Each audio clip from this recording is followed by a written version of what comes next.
think you're a hater, Haters everywhere we go, haters everywhere we go, haters everywhere we go. Where we go, haters going down for the count. Looking at the ground. I think you're a hater, I think you're a hater. Haters everywhere we go, haters everywhere we go, haters everywhere we go, haters everywhere we go. Where we go, haters going down for the count. Looking at the ground. I think you're a hater, I think you're a hater. Haters everywhere we go, haters everywhere we go, haters everywhere we go. Where we go, haters going down for the count. Looking at the ground. I think you're a hater, I think you're a hater. Haters everywhere we go, haters everywhere we go, haters everywhere we go. Where we go. And if you was instead of hating, you be ballin' too. I know you seen us fallin' too. All the rich niggas is all my crew. Fuck it, they can't touch us. If stuck up is what you call it, cool. Ooh, you should've seen when I came down in that. Black on black, cause it's greater haters face down on the mat. Splat, yeah, I can make a green nigga mad. Quick, fast, flash like 10 cash on this bitch. I can tell I'm a G by the walk in the stands. I play the game, make me talk in the stands. Watch how you talk when you talk to the man. If it ain't about bread, you talk to the head. I show you how to get rich. You got a weak arm, I'll show you how to pitch. Made so play, I'll show you about to hit. And tell the police I don't know about shit. Hey, God, I'm fly, something like the air. Ain't that something when it's stunting, man? It's nothing like air. Homie, hold it right there. Homeboy, I'm right there. Haters going down for the count. Looking at the ground. I think you're a hater, I think you're a hater. Haters everywhere we go, haters everywhere we go, haters everywhere we go. Where we go, haters going down for the count. Looking at the ground. I think you're a hater, I think you're a hater. Haters everywhere we go, haters everywhere we go, haters everywhere we go. Where we go. I got one in the back, I got one in the front. I make them do what I say. They tell me say what I want, I tell them. Get your money, girl, and just stop brooding. Cause if it ain't about that dough, it ain't about me, nigga. See a gangster like myself, I get that paper and women. Man, your woman probably out there with some paper to give me. Listen, you're looking at a real pimp, ask my old women. And they'll tell you no remote, I control women. I'm a whole load, put me in the game, woman. If he ain't paying, then he shouldn't be playing. I'm saying, broke dudes only make jokes funny. I make more than I can fit in this quote, honey. Unquote, come sun soak with me, ma. Fly it down here and lay you up in my beach house. Haters going down for the count. Looking at the ground. I think you're They want that smoke, bitch, I got it for 'em. They want that smoke, bitch, I got it for 'em. They want that smoke, you know I blow it. They call me Sunny Monster for a reason. I'm really dripping, leave a nigga bleeding. I get to squeezing, leave a nigga. They want that smoke, bitch, I got it for 'em. They want that smoke, bitch, I got it for 'em. They want that smoke, you know I blow it. They call me Sunny Monster for a reason. I'm really dripping, leave a nigga bleeding. I get to squeezing, leave a nigga bleeding. Raw Molly got me all up in demon mode. I'm not moving like I done put clean in my nose. Trying to catch me up, I can leave with some hoes. He standing straight up, watch I make him lean with this pole. Would've thought he was closed, how that heat made him fold. Thought it was a game, he won't think no more. His brain's gone, nigga. It be exciting when I get to striking. Guns sound like thunder, hit you like lightning. Fight for your life, we don't do no fighting. We really hit it, nigga. We worse than savage, they calling us Vikings. Police be riding, we still be sliding. Told you we hitters, remember the time. They want that smoke, bitch, I got it for 'em. They want that smoke, bitch, I got it for 'em. They want that smoke, you know I blow it. They call me Sunny Monster for a reason. I'm really dripping, leave a nigga bleeding. I get to squeeze and leave a nigga bleeding.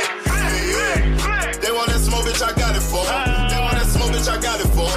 They want that smoke, you know I blow it. They call me Sunny Monster for a reason. I'm really dripping, leave a nigga bleeding. I get to squeeze and leave a nigga bleeding. How about I leave them holding like the Bible? AR-15, that's a high-power rifle. A in the army and assassinate rivals. Break that shit down, nigga. AK or anybody kill. Hop out, get the drilling and spilling. Stay on point, 6-2, gon' split 'em. FN, that's for any fuck nigga. You a plug, then I'm pulling up, nigga. You my lunch, eat these bullets for dinner. 5 boy sale, eat 'em up, eat 'em up. SK, smoke killer for show. Drum rounds and cripple off straight go. I got them all, you don't want no. I got all those chicks, nigga.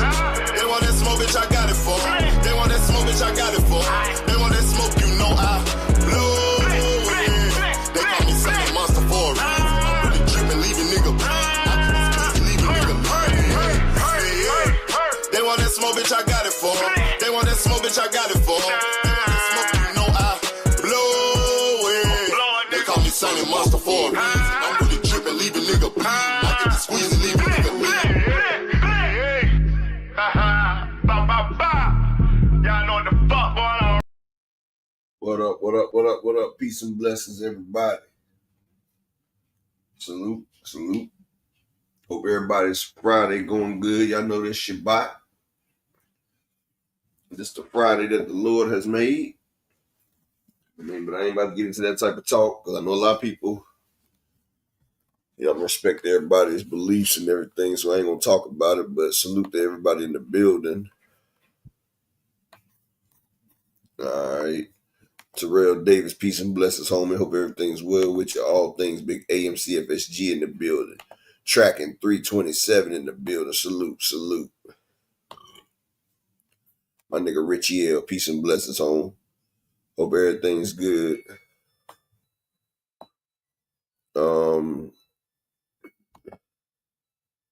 Okay. So now she calling herself the COVID queen, I guess. It says jab queen.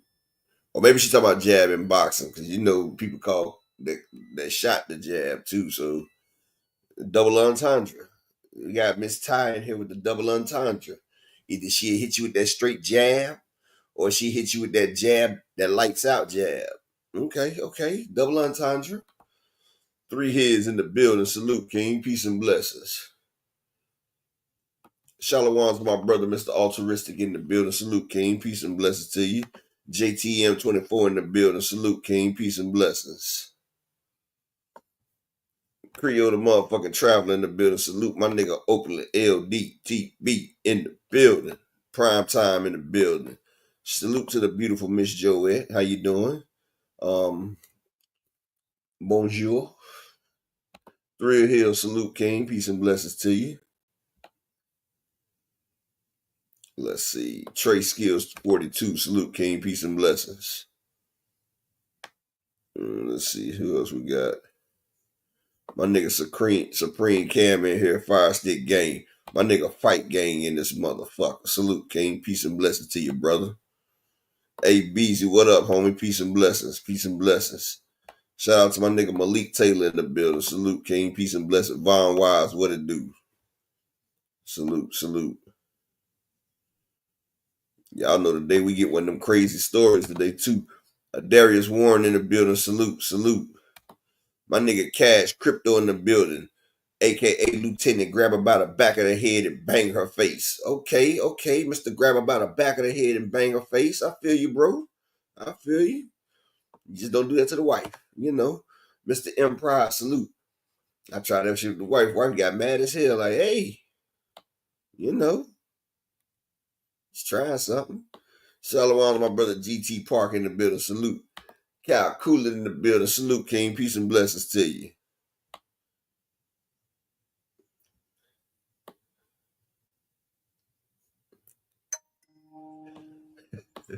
I'm just joking, Miss Joanne. I'm just joking. I mean, that's the nigga name, Nah, I was just joking, though, because, motherfuckers always talking about, you could treat your wife the same way you treat. So, I didn't want to put my wife on a pedestal. So I wanted to act out the shit that I used to act. Nah, niggas lied about that shit. It's okay to treat your wife like a freak and everything, but you just can't do them all types of dirty. They don't be going for that shit. I can tell you that firsthand. Motherfucker get an attitude like, nigga, what the fuck you think I am? Okay. You said you wanted to be, shit. Yeah, they don't be doing that. Oh, okay, Mr. Joel. Cool. Salute to my brother, Mr. GT Park in the cash out with the $5 holler. In the PayPal with the $5 holler. Appreciate it, King. hey, Supreme Care. But then they get mad when I ain't even gotta say that, Supreme Care. You know what I'm talking about, dude. They always say it.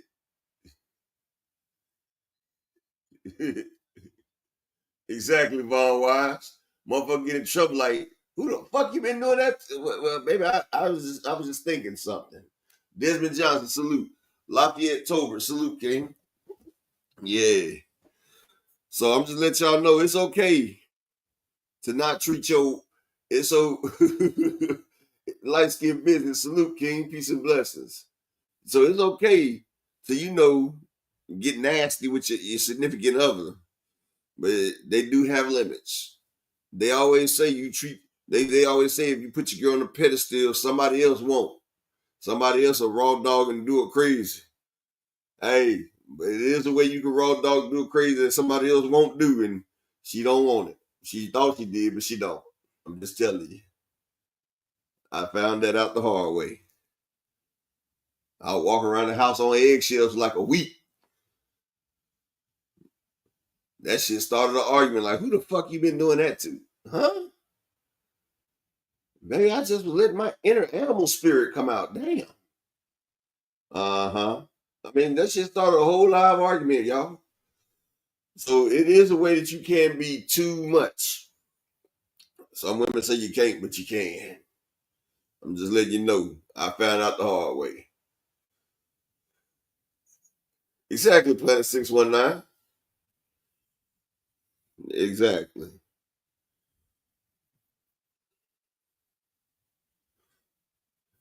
Who win the NBA tonight? Shit. Hold on one second. I'll look at it right now. Shout out to the beautiful Queen 2 Cent in the building. Let me see on the NBA tonight. I'll take Tyler Hero in the motherfucking Miami Heat against against Atlanta Hawks. And I think Ja Morant and them, I think Anthony Davis is gonna Anthony Davis, I think his he did his thing in the last game for the play-in, but I don't think he has enough to stop Anthony Davis and Klay Thompson ain't enough to beat Memphis Grizzlies right now. They missing Kyrie. So just with them right there, exactly, Cal Cooley. They ain't worried about the hustlers and the Mr. Marcus and shit. Can't pull those out. Can't pull those out. But yeah, I take Miami Heat in the over, and probably the Memphis Grizzlies in the over. I'll probably do Miami and Memphis over and over. Because 222, that's a small number for Memphis. Salute Lee Jackson. I might adjust it though. I might take Miami Heat and Memphis Grizzlies, and I might adjust both of the overs to like 215.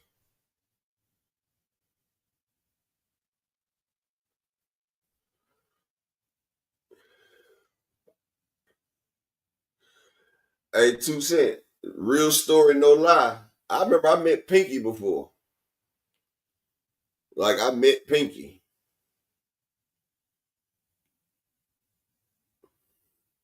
But see, I was a young jigaboo back then. Plus, don't ever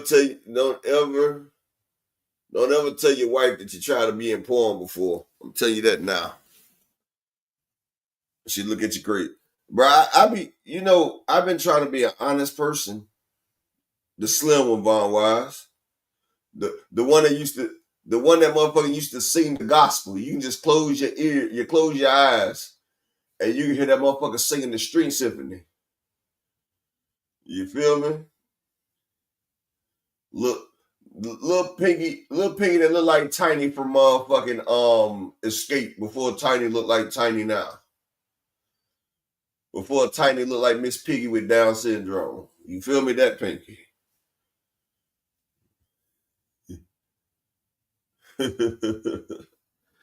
Yeah, let me stop if I get canceled. You know what I'm saying? Yeah. Exactly, now, Ether, that one. The one before she realized that I'm talking about the Pinky that was going to work like the lights was about to get cut off. You feel what I'm saying? I'm talking about that Pinky that went to work like her light bill was due, like the rent need to be paid, Like motherfucking shit was about to get repoed. I'm talking about that pinky. I'm not talking about the pinky that had 3 McDoubles and a motherfucking damn a large fry and a shake. Nah, not that one. I never even really watched that one right there because that just ruined my whole worldview right there. You feel me? Exactly. Open the motherfucking pinky that ain't had a meal in 3 days. The motherfucking pinky that eat a whole goddamn motherfucking buffet and still be hungry. That's the pinky I'm talking about. I ain't talking about the one that done ate the whole buffet. I'm talking about before she ate the buffet. That's the one. Let me stop, though, man. I'm gonna just say one name before I get to the boxing, and if you know, you know. I'm gonna say one name, and only the real niggas know this one. Kobe Ty. That's all I'm gonna say. Kobe Ty. That's it. I ain't saying no more. Shout out to all the boxing fans out there. You feel me? Chicho, chicho, people, boom. You know. Motherfucker made me want to join Crouch the Tiger, Hidden Dragon, and I'm done. But Dr. Key should be pulling up in just a second. Let me check real quick to see where the hell she at. Because she knows she should have been done stopped me about 2-3 minutes ago, but you know. She know I got a problem. She know it.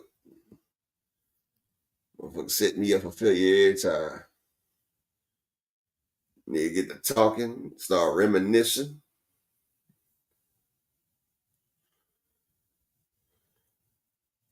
Yeah.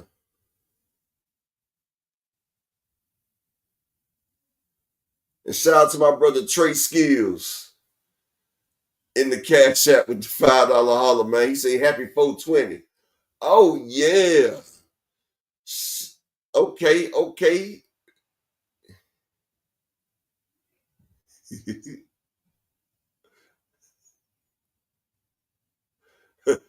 Ronnie Bravo laughing.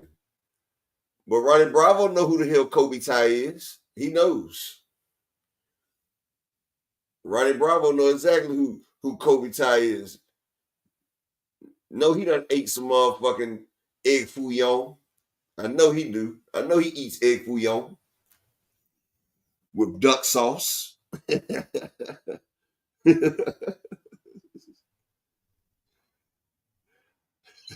Mr. Empire talk about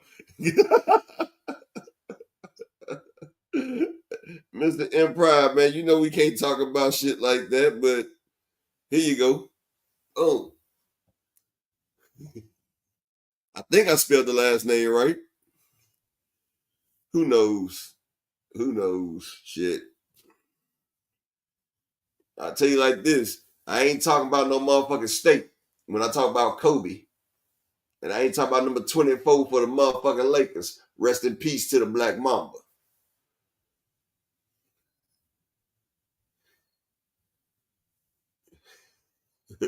Shout out to my nigga Trey Skills. Hey, I'm gonna tell y'all a fun fact because Key dragging her feet. She said she'd be in a second. But I'm gonna tell y'all a fun fact. Y'all remember that movie Austin Powers, right? Y'all remember Austin Powers, right? Do y'all remember that movie Austin Powers where he had that beautiful Chinese woman and that dude was trying to take it from her and she was in the rock band? Do y'all remember her? I might be too old for people to know Austin Powers.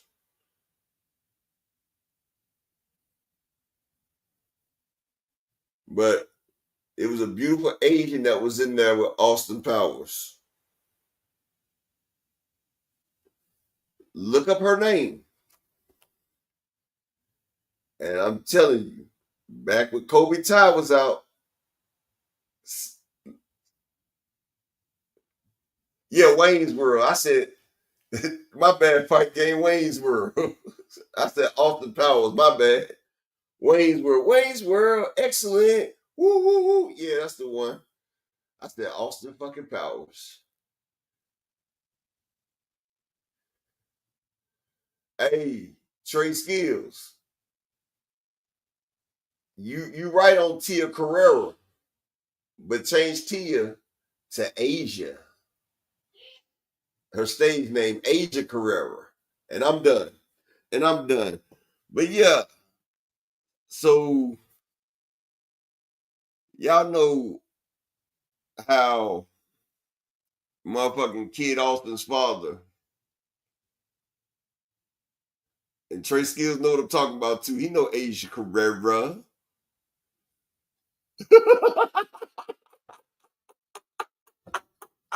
Ronnie Bravo. Ronnie Bravo.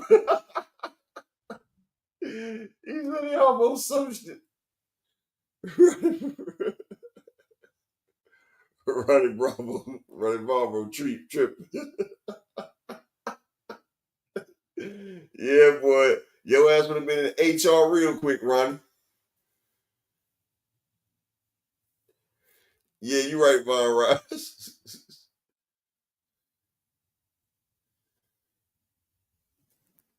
Just all my throwback giants. Just look up Asia Carrera and Kobe Ty and thank me Monday. It's wholesome that you can watch it with your next with your significant other. Or if you don't want to be bothered, you can watch it, you know. God damn, Ronnie. Oh wow. Ooh, saved by the motherfucking tail. Because speaking of HRs, Strong J has came through the building. She thinking this is the 98 because she threw the Bulls up there. Oh my God. She Y'all might are as such well, she might as well cheer. haters. Y'all are some haters. Haters. It would have Never been coming me. back. It would have been me, Dr. Key, and Ronnie Bravo up here. Kind of cool. Because he damn sure would have lost his job. Really? For what? What y'all done did? What was y'all doing this time? We was talking about Kobe Ty and Asia Carrera. Who? Kobe Ty and Asia Carrera. Oh, okay. Okay. I don't even, you know what? Shout out to y'all too. And I'm definitely gonna rep the Bulls, And, period. And and, and still, before and before that, we was talking about Pinky and how Pinky used to work like the light bills do. okay, you know what? Anyways, I'm so done. Anyways, oh my God. Happy Friday, everybody, or Friday. Today, the movie The Sinners come out. It is getting rave reviews. I cannot wait to go and see it. 100% on Rotten Tomatoes upper. And so far, the independent reviewers, movie reviews that I go to, because we pretty much got the same taste, you know, like making sure everything is cool in the movie, is understandable, transition, all of that. Yeah, just as long as there ain't no So black far, movies, right? huh? Just as long as there ain't no gangster black movies, you watch it. No, I watch those too. It's just I don't watch them all. But so far, it is You getting still on the list, and I haven't said nothing to you about it, but you've been slacking on your list. it's I still okay. It's getting a 4.8 review, 4.8 out of 5. Like yo, and it's on pace to make almost $50 million over the weekend, making it one of the highest grossing openings in the past few years. So I'm really, really excited. I cannot wait to go. I hope it do better than that Snow White film because that Snow White film was a big bust, and I hope it do I didn't so they can kick that girl out of because Disney already talking about kicking her out, but I hope that shit do way better because they said that even a throwback movie that they re-released did better than her because she had such a snobby ass attitude and everything. I hope they everybody outsell that girl so she can get the hell out of acting since you want to be all woke, feminist, and snotty ass attitude. Go back home, motherfucker. Thank you, Upper. Thank you so much. Hey, Mr. Pride. Hey, Mark. Good to see you, King. Hey, Ronnie. Hey, Creole. Hey, J.A. Opulent, Trey Skills, the beautiful queen, Miss Joette in the building. Fight Game. Hey, General in the building. Good to see you. Thrill Hill, GT Parker. Um, I think 2 cents here. I want to make sure I say Yes, that. she is. Yes, she is. Salute to beautiful queen 2 cents. Make sure y'all subscribe to 2 cents and Mark Nash channel. Salute to my girl Ty Miss aka Jab Queen. I feel you. Hey 327. How you doing, King? All right, y'all. Let's get into it. We have a lot of craziness to get into. Hey Lee, always good to see you. Yeah, Let's get into I got into the craziness before you got here, but I'm glad you're here because I was digging a hole. Oh my God. I They see. I started it. see. Keith. They I started it. see. I don't even want to know how it started. We're gonna get back to boxing. Y'all crazy tales. Anyways, housekeeping out the way. Jake Paul, of course, we know he's fighting Chavez Jr. Also on this card, Zordo Ramirez versus Dorcitos. Yunel Dorcitos. Zordo wins this fight. Did He you will say? be Did you say Doritos? He's fighting no not. Did you say Dorcitos. he's fighting Cool Ranch Doritos? No, Dorsey upper is just Dorito. Dorcitos. Oh my God. Dortisos. How do you say it? He fighting him, okay? Tortillas. Okay. No, it's not oh my God. Hey, no, I know Cash. Hey Cash. Hey GM. They doing Calcula said bedroom boxing. oh, thank you. Thank you, General. Hey, Slogan. I'm not letting y'all do this. Hey, brother, Huey Q. I'm not letting y'all do this. Okay. I'm getting through the show. This is gonna be for the WBO and the WBA championship titles on the line. He's defending them. After this, we should be getting Jai Opataya. But are y'all 100? So Do y'all Zerto got feel both. like So Zerto got 2 belts. yes, Zordo has 2 belts. Because I know Doritos Locos Taco ain't bringing shit to the table. Absolutely. So thank you, Upper. So he is defending, and allegedly after this fight, we're supposed to get the Jai Opataya fight. I'm still not sold on that yet. I'm not gonna lie to y'all. I'm still hey Trey Skills, hey Jay. I'm still not sold on it. Okay. Trey, you gonna get me in trouble, bro. Huh? Now instead of Trey Skills, you about to get me in trouble. Don't do it. Y'all let it go. No, no, no, no, no, no, no, no, no. Hey Planet. But anyways, y'all. So shout out to Jake Paul and them boys. Okay, that fight is going to be held on June 28th. All right. And it's looking like it's going to be on the zone, and it's going to be in Anaheim, California at the Honda Center. So if you're in that area, make sure you guys check that out. It will Man, not be on tell Netflix. 2 cents she pocket killing people. Hold on. Don't let the blank whoop that. Okay. Tell 2 cents. Tell 2 cents she's pocket killing people. She just hit Creole the Traveler with a 1.8K. She probably didn't mean to do that. No, that's what I said. She pocket killing. I just took them off. If Mr. Price said if Chavez Jr. lose to Jake Paul, he has to change his last name to his mother's maiden name. Now let's talk about that. A lot of people feel like this is a cherry pick for Jake Paul, but Chavez Jr. is a boxer now, so he better. You feel me? Man, Like Chavez Jr. got stopped by that other dude that was nobody. So, and I know Chavez Jr. probably needs some money, so he'll probably take the fall for Jake Paul. Probably, who knows? It's nowhere in the world that Jake Paul should be able to beat this man. But we do know money rules the fucking world. Shout out to the beautiful Queen Ashley Corner. If you're not subscribed to Ashley, subscribe to that queen right there. But yeah, you know money rules the world. right. Oh well, I don't know. Said it, baby. But you know, that's why I said you might have pocket killed somebody.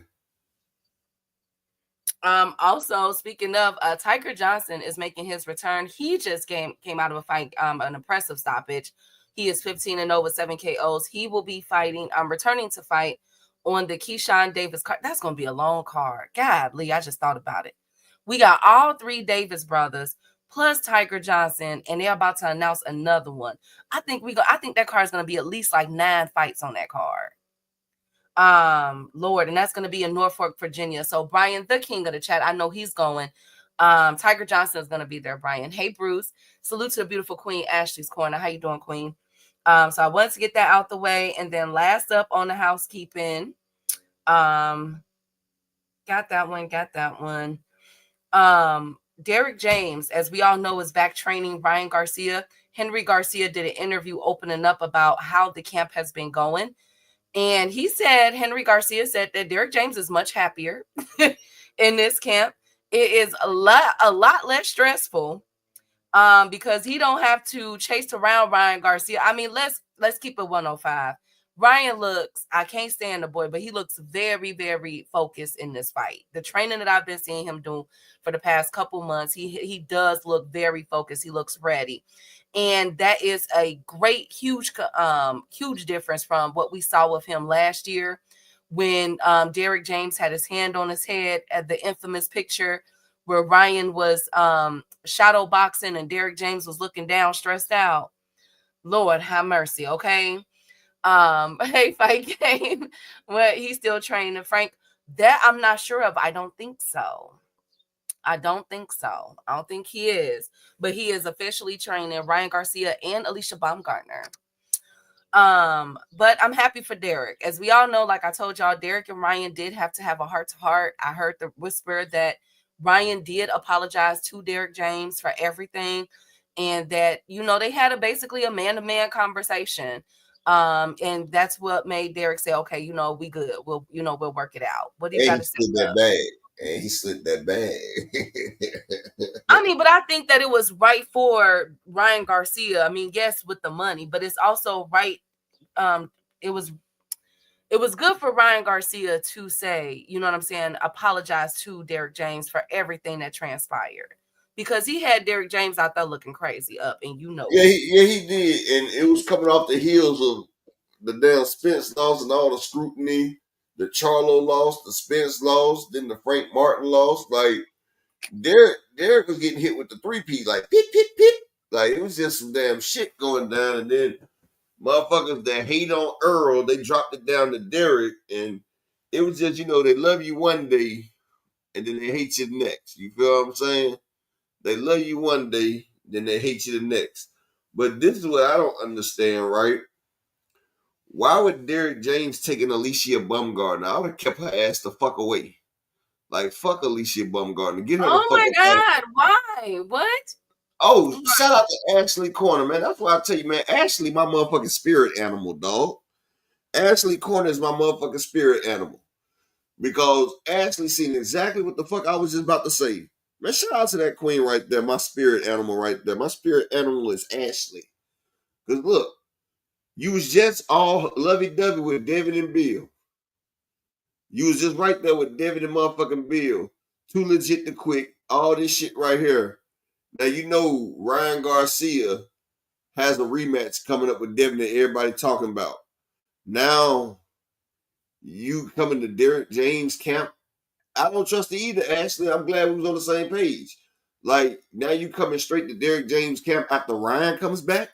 Why you didn't go there before Ryan came back? So you wait till Ryan coming back, now you want to come back. Like, nigga, I remember you going at everybody. Y'all know I ain't calling Ashley a spirit animal. I'm talking about she's my, if I was a girl, I'd probably be Ashley. But yeah. I mean, but still, like, okay, I get that. I didn't even think of that. So good catch from Ashley and But wouldn't they?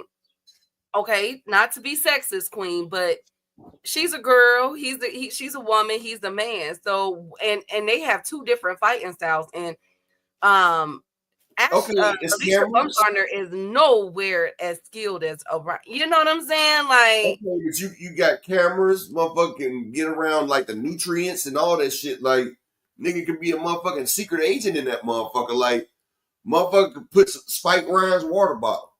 Like, while Ryan is in that motherfucker sparring and everything, she can drip a little Nandrolone or whatever the fuck in the motherfucking damn water bottle. Come on, bro. Come on, Key. All it takes is just a little bit just to make the damn test go off. So you're saying that Alicia Baumgartner is pulling a Shakur Stevenson because O'Shaquie Foster accused Shakur of doing that for Raymond Ford to fight, I'm just saying, she was just on the bandwagon, and if it wasn't the case, She had all this time to go to Derek.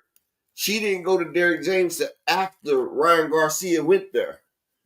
Now she's in the same motherfucking gym with Ryan. She can get her hands on anything and wouldn't nobody suspect it. I'm gonna have to send Derek and Ryan a motherfucking message today. I'm glad I thought about that shit.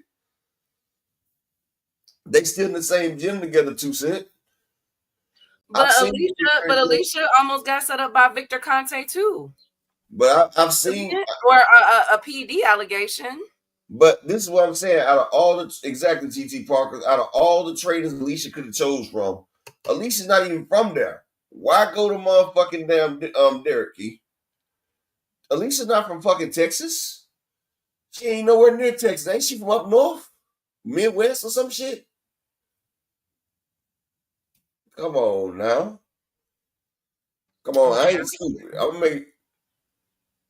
Yeah, exactly. She picked Ugas over Earl. Hell yeah. I'm definitely gonna send Derek a hell of a goddamn. Matter of fact, I'm glad. I'm gonna text this nigga now. Hold on. Okay, well, all right.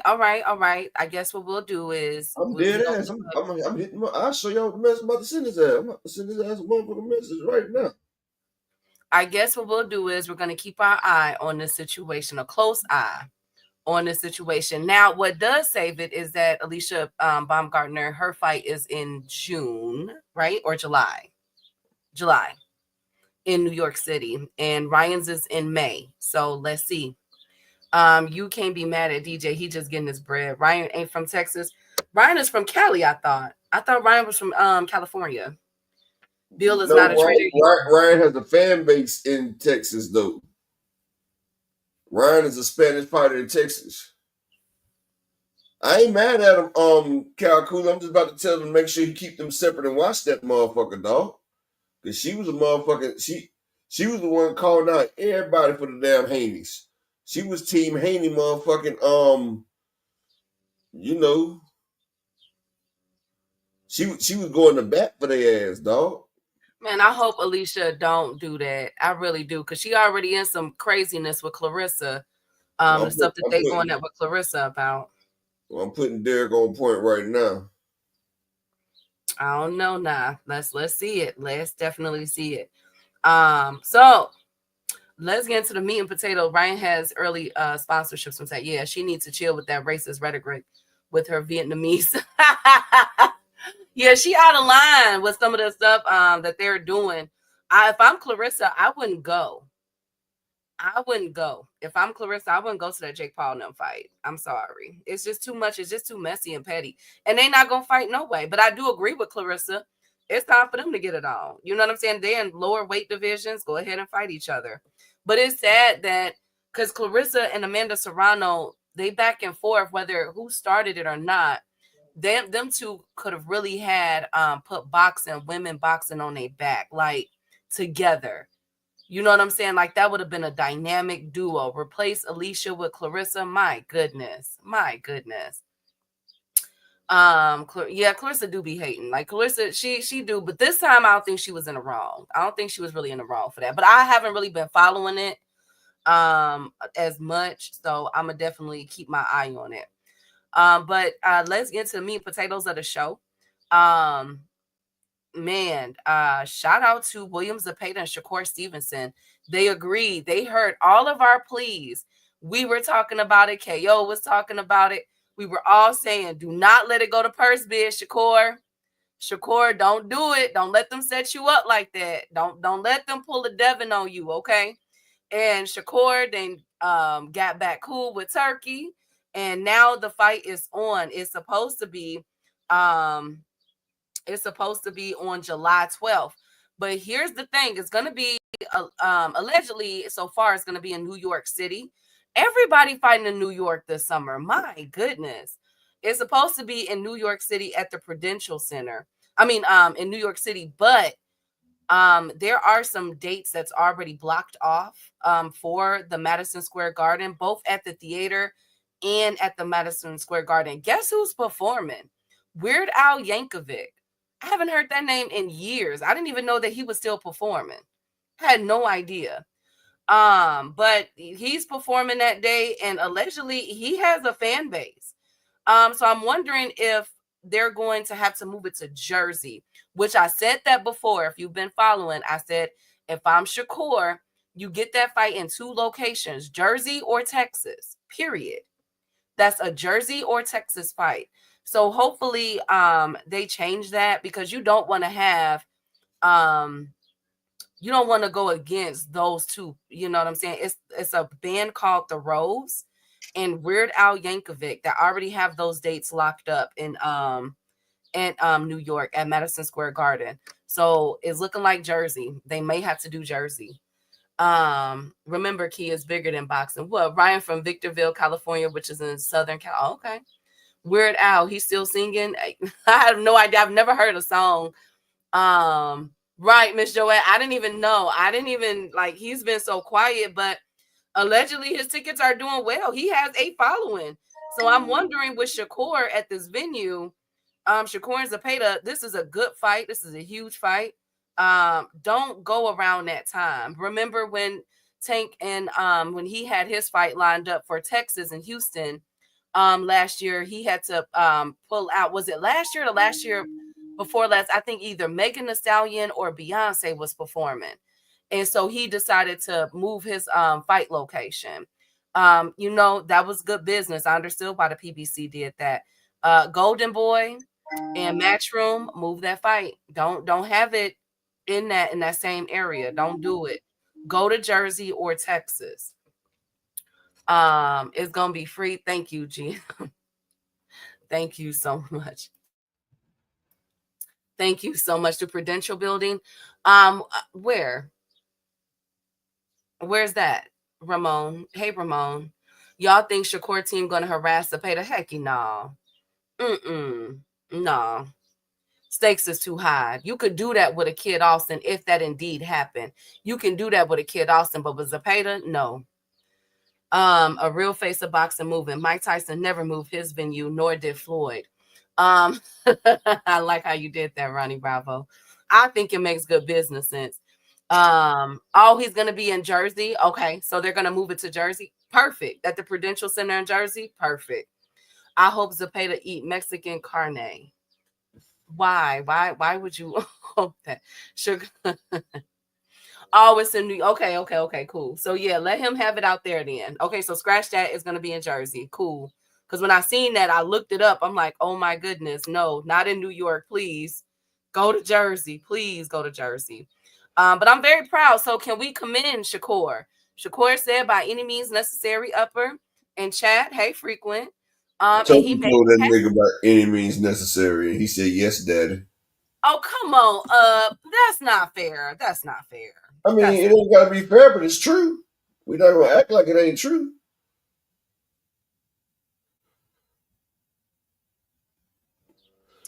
That is a respectful. Man, that nigga just went there and gobbled up turkey nuts the other day, damn it. Okay, stop it. He gotta keep fighting at home. Okay. J.A. said he a star. Why he gotta keep fighting at home? Do you think that they could have made this outside of Jersey up? You say what? J.A. said if Shakur is a star, why he gotta keep fighting at home? The only way they could have made it outside of Jersey is if they put it in Zepeda spot.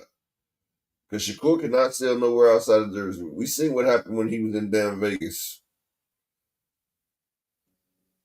Okay, so with that being said, now that we know it's going to be in Shakur's hometown, are we on up?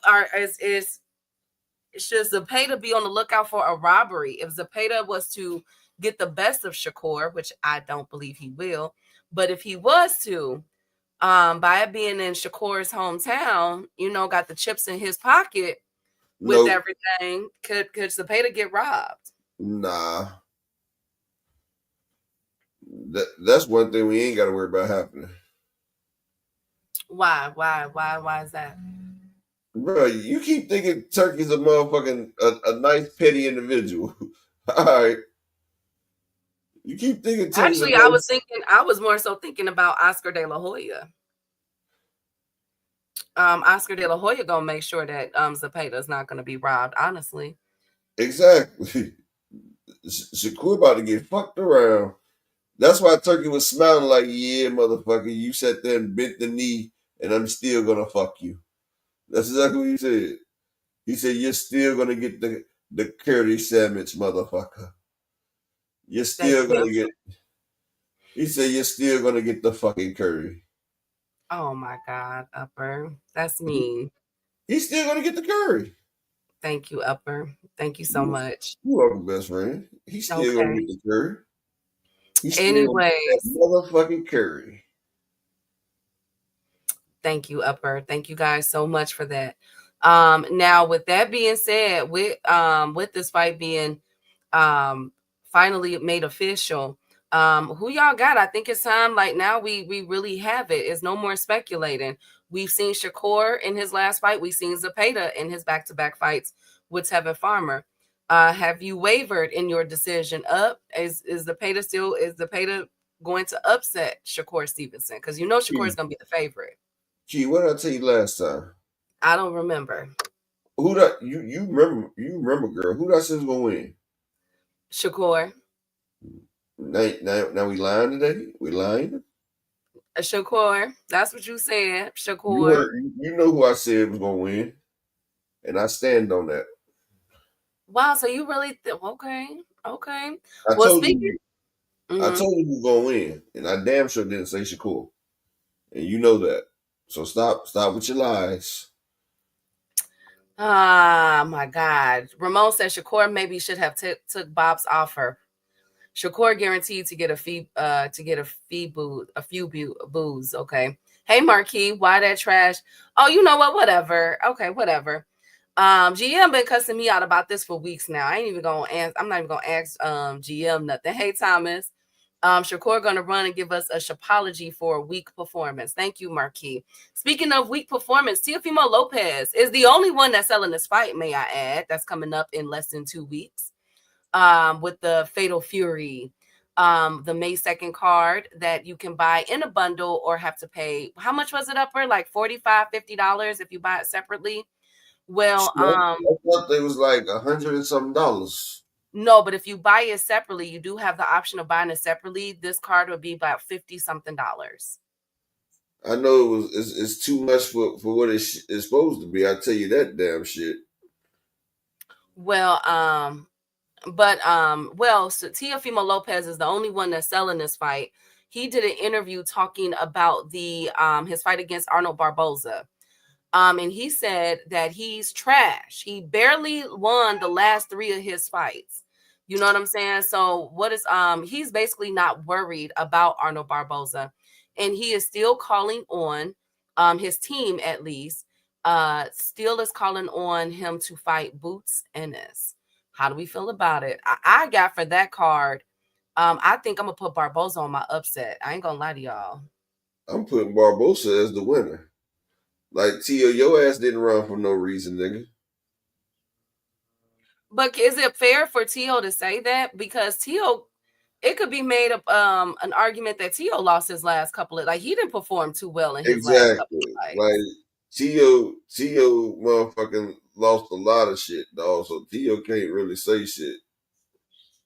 What round y'all think his hand's gonna break? GM, come on now. Lord Jesus. Tired of hearing Teofimo talk. Well, he is talking, but one thing about it, Ashley, I gotta give Tio his props. He the only one that's selling this fight. You feel me? Like, he the only one that's putting eyes on this fight. I never would have thought that Rolly and Ryan wouldn't have did it. I'm gonna keep saying that. Like, at least Tio he put out a music video, Upper. You know what I'm saying? He put out a Spanish song and he was dancing with some woman, a spicy Latina. Okay, he was up and up getting it. You feel me? Doing all that. You feel me? And he the only one. Ryan, Devin, and Rolly is quiet. I don't know, like, what the heck is going on with my boys. Well, cause maybe they feel like that they not getting no back end, so it really don't fucking matter. That's what I would say. Shit. If you getting all the fucking money for this shit, why the fuck am I about to promote for it? Hell no. Hey, honorable mention. I want to see all the ninjas that been ducking fights lose. Okay. Frequent said I got Shakur stopping Zepeda in the 10th. So frequent. You think that Shakur is gonna do better than your Philadelphia brother that was on steroids? Hmm?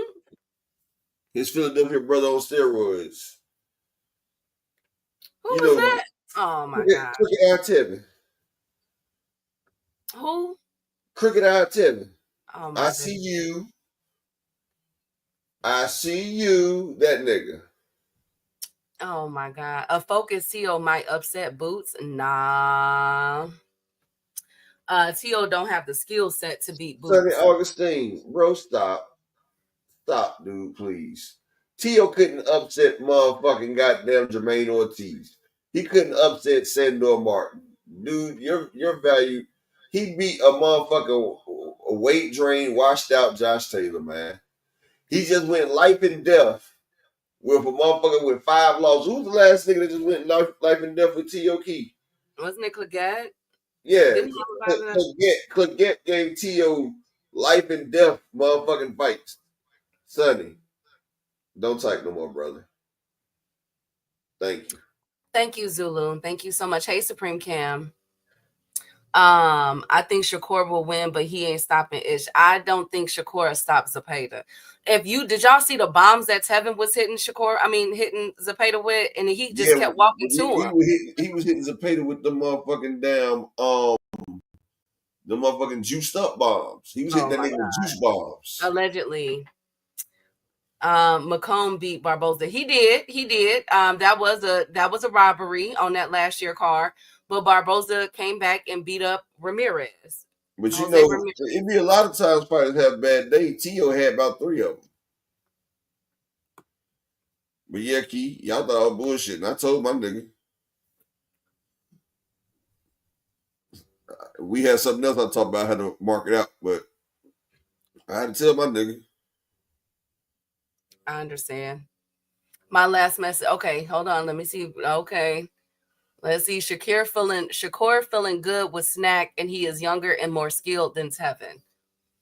So are you admitting, Frequent, that Snack is a steroid, Frequent? If Shakur don't stop him, he losing on the cards. Watch, Lord. Okay. Well, we have several weeks to find that out. I am very excited about this fight. We could finally put William Zepeda and Shakur debate to rest. And GM can either say I told you so or be like, dang, Key, you was right. Let's see how's it gonna go. Sonny Augustine, let me find out you a Bud fan. You must be a Bud Crawford fan. Why you say that? I bet if Tio could beat Boots, then he could beat Bud too, Sonny. How about that? If Tio could beat Boots, then he could beat Bud.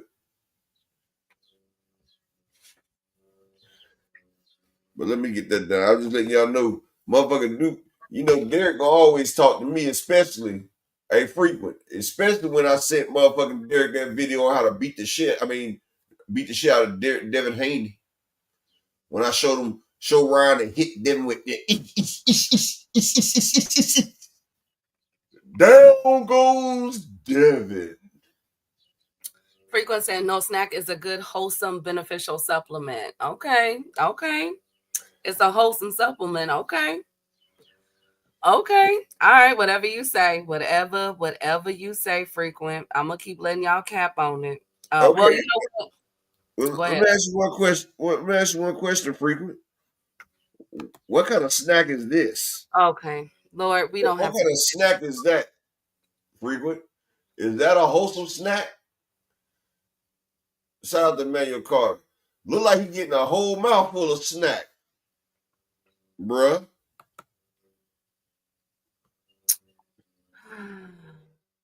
I'm sorry, Key. He always do it. Or Frequent. See, you make me do this, Frequent. I don't be wanting to do this shit. He makes me do it. Hey, Emmanuel. The computer froze. It won't let. Or is he offering up some Diddy snacks, Frequent? Okay. The Diddy snacks. I'm done. Thank you, Upper. Nigga, I'm talking about snacks that's going out. That's the Diddy snacks. Diddy was in the damn background with Baby on talking about, yeah. Frequent gonna cry in his garage when Ryan stopped Devin. If we get that Or is fight, he being a chipmunk and holding snacks in his jaw? Y'all know how the chipmunks be holding. Can you see when the chipmunk eat a whole bunch of nuts? You know when the chipmunk packs his jaws full of nuts. upper echelon. Okay, it looks like he got a mouthful of nuts. Diddy snacks. Thank you, upper. Thank you. Do not encourage this, you guys. We're not gonna do this. Call him chipmunk. Emmanuel said, "Who hits harder, Regis Prograis or William Zepeda?"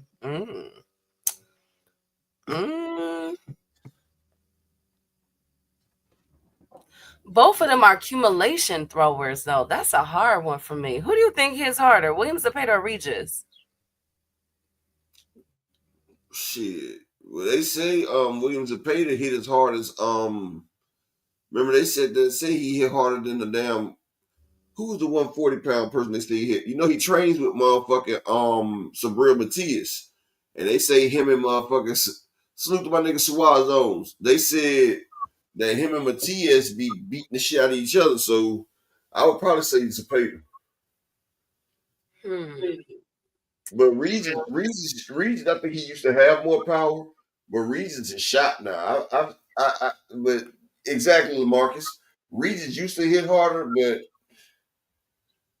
ain't nobody timing you. Well, I didn't time you out frequent. I'm doing the show. Hey, B-Dog. That's your peers doing that frequent, not me. Hey, JTM. Hey, Swat Jones. Well, that's a good one. Shout out to my brother, Mr. Altruistic, in the cash app. He say with the $10 holler, he say for Shakur ain't stopping Zepeda. Fact. Whoever said Shakur stopping Zepeda got more nuts in their mouth than Devin just had. And that was a lot. And I ain't talking about planners. Thank you, Upper. Thank you so much. Thank you. Okay. Hey, all things, my right hand. I know what that thank you mean. I'm just gonna be quiet. Y'all are just too much. Now speaking of too much, Amir Khan. That thank you right there had a different tone from the other thank yous. I know when my limit is reached. Oh my God. Anyway, speaking of limit reached, Amir Khan. When's the last time Amir Khan been in the ring? When he got beat by motherfucking Kell Brook, they farewell fight when it was 8 years too long. 8 years too old. That was back in 2022, but he's suing for that fight. He filed a lawsuit against Boxer, the company. He said it's a 6-figure claim at a high court against Boxer, alleging breach of contract relating to his 2022 fight against Kell Brook. It is understood the claim related to obligations promised as part of Khan's contract, which included benefits such as potential media work in the event he did not have another fight under Boxer. It is understood Khan was pursuing a figure in excess of $150,000 from the promoter at the high court. Boxer is saying, yo, everything has been resolved. Amir Khan is saying, no, y'all still owe me some money from the Kell Brook fight. So I'm going to keep my eye on that. I was like, when I seen the lawsuit, I was like, whoa, because Amir Khan ain't fought in God knows how long. Tio will give Bud problem. Wait, what?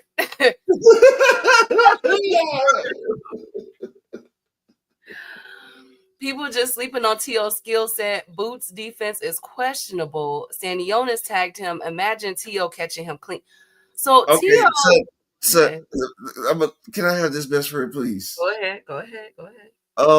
Nice. Sonny Augustine. When has Tio knocked somebody out since he came up from 135?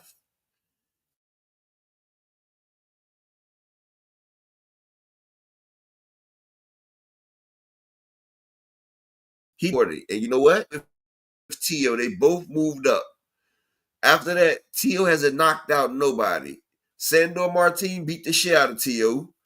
Matter of fact, Sonny, for you to say anything, what happened with George fucking Ferocious Cambocious, nigga? I don't give a damn what you say. How do you lose to Ferocious George Cambosis? Nigga, my son is 12 years old and he will beat George Cambosis, nigga. George Kambosos lost twice to Devin with one hand. Maxie Hughes beat the nigga 11-2. Loma stopped the nigga, dog. Teofimo got beat by George Kambosos. If you look at Teofimo, he's really 3-3 in his last 6 fights. He lost to George Kambosos. He beat Pedro Campos. He got his ass whooped by Sandor Martin. Nigga dropped him twice. They only got him for one. Okay, he wasn't focused for George. Sonny Augustine.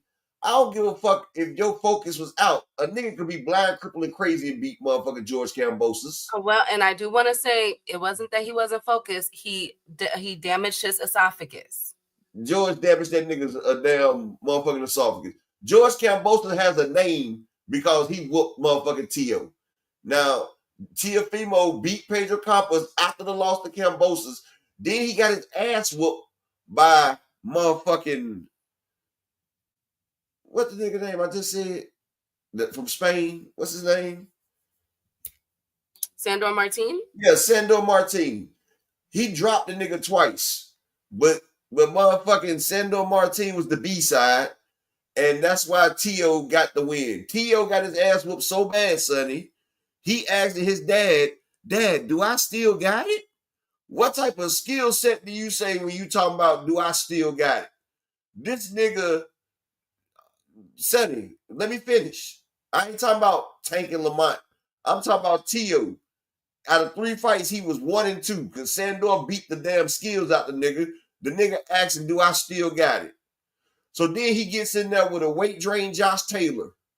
Josh Taylor just got whooped by motherfucking Catterall twice. He got whooped by Catterall. Josh Taylor that's 5'11" and scared to go up to 147, so he's sitting there killing himself at 140. So yeah, Teofimo beat him. Then Teofimo gets in there with Jermaine Ortiz. Jermaine Ortiz clearly beats this nigga ass. Teofimo start acting like a clown. He got his back into the turnbuckle, begging the nigga to come fight him. Teofimo got outclassed, outworked, outpunched, and everything in that fight. But since Jermaine Ortiz was the B-side, like against Lomachenko, they gave it to Tio. So really, Teofimo is 2-5. 2-3 in the last 5 fights. So then let's get to the next fight. Steve Claggett, a nigga that just got beat 5 fucking times.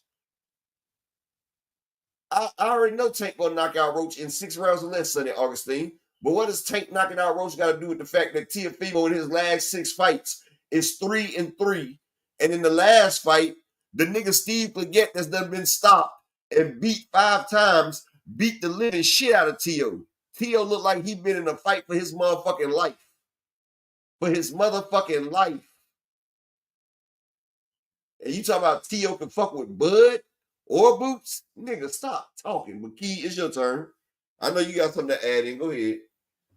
I just want to know, is it the Tio that's going to be sober or the Tio that be off shrooms? That's it.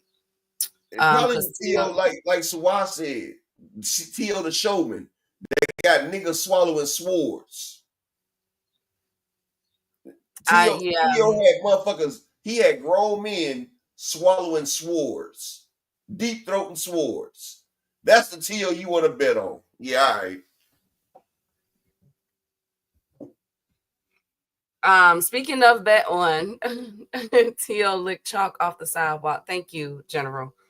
Thank you. Tio must have tried to swallow a sword that night too, because his insides was fucked up. Thank you, Upper. Speaking of fights, you guys, Upper and Chat, y'all are too nuts today. Well, that's with Tio. Well, at least Tio is bringing some type of controversy to the car, some eyes to the car, because it's dead. Sonny Augustine brought up Tio. We wasn't even talking about Tio. Well, speaking of you guys, of a fight card, Zordo Ramirez and Jose Benavidez will be in talks for a fight at 200. I thought that was kind of weird. And then Zordo Ramirez and Jose Benavidez. You talking about David Benavidez? No, Jose, the brother. Hold on.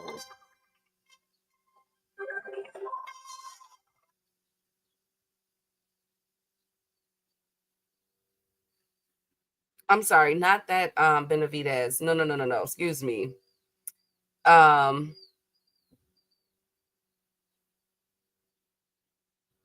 Wait a minute. Let me make sure.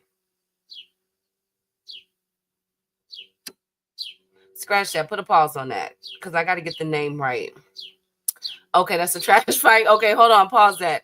But Raymond Ford is supposed to be on the Shakur card in Newark, New Jersey.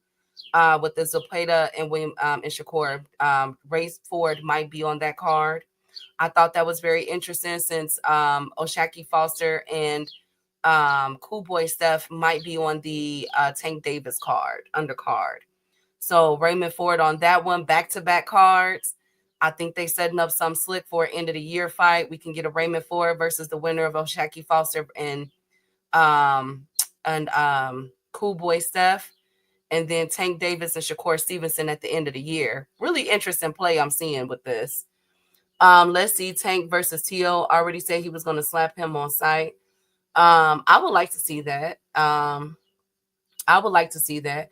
Ford fought his last fight with those bug gloves on that opened all the way up. Oh, he did? I didn't even see that fight. I saw the outfit and I had to walk away.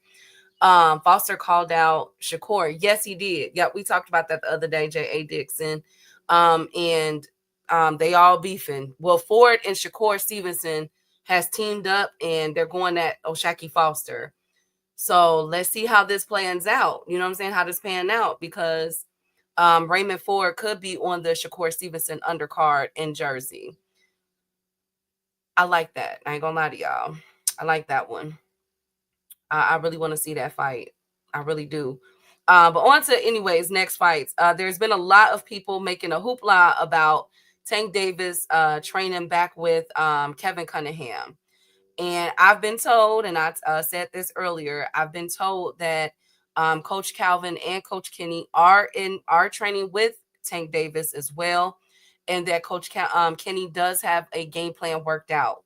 So if you've been following the channel ever since the Tank Davis fight with Lamont Roach, I told y'all that Tank Davis was pissed off, that he went 0 dark 30, and that he was back in the gym that same week training, and he had people breaking down film.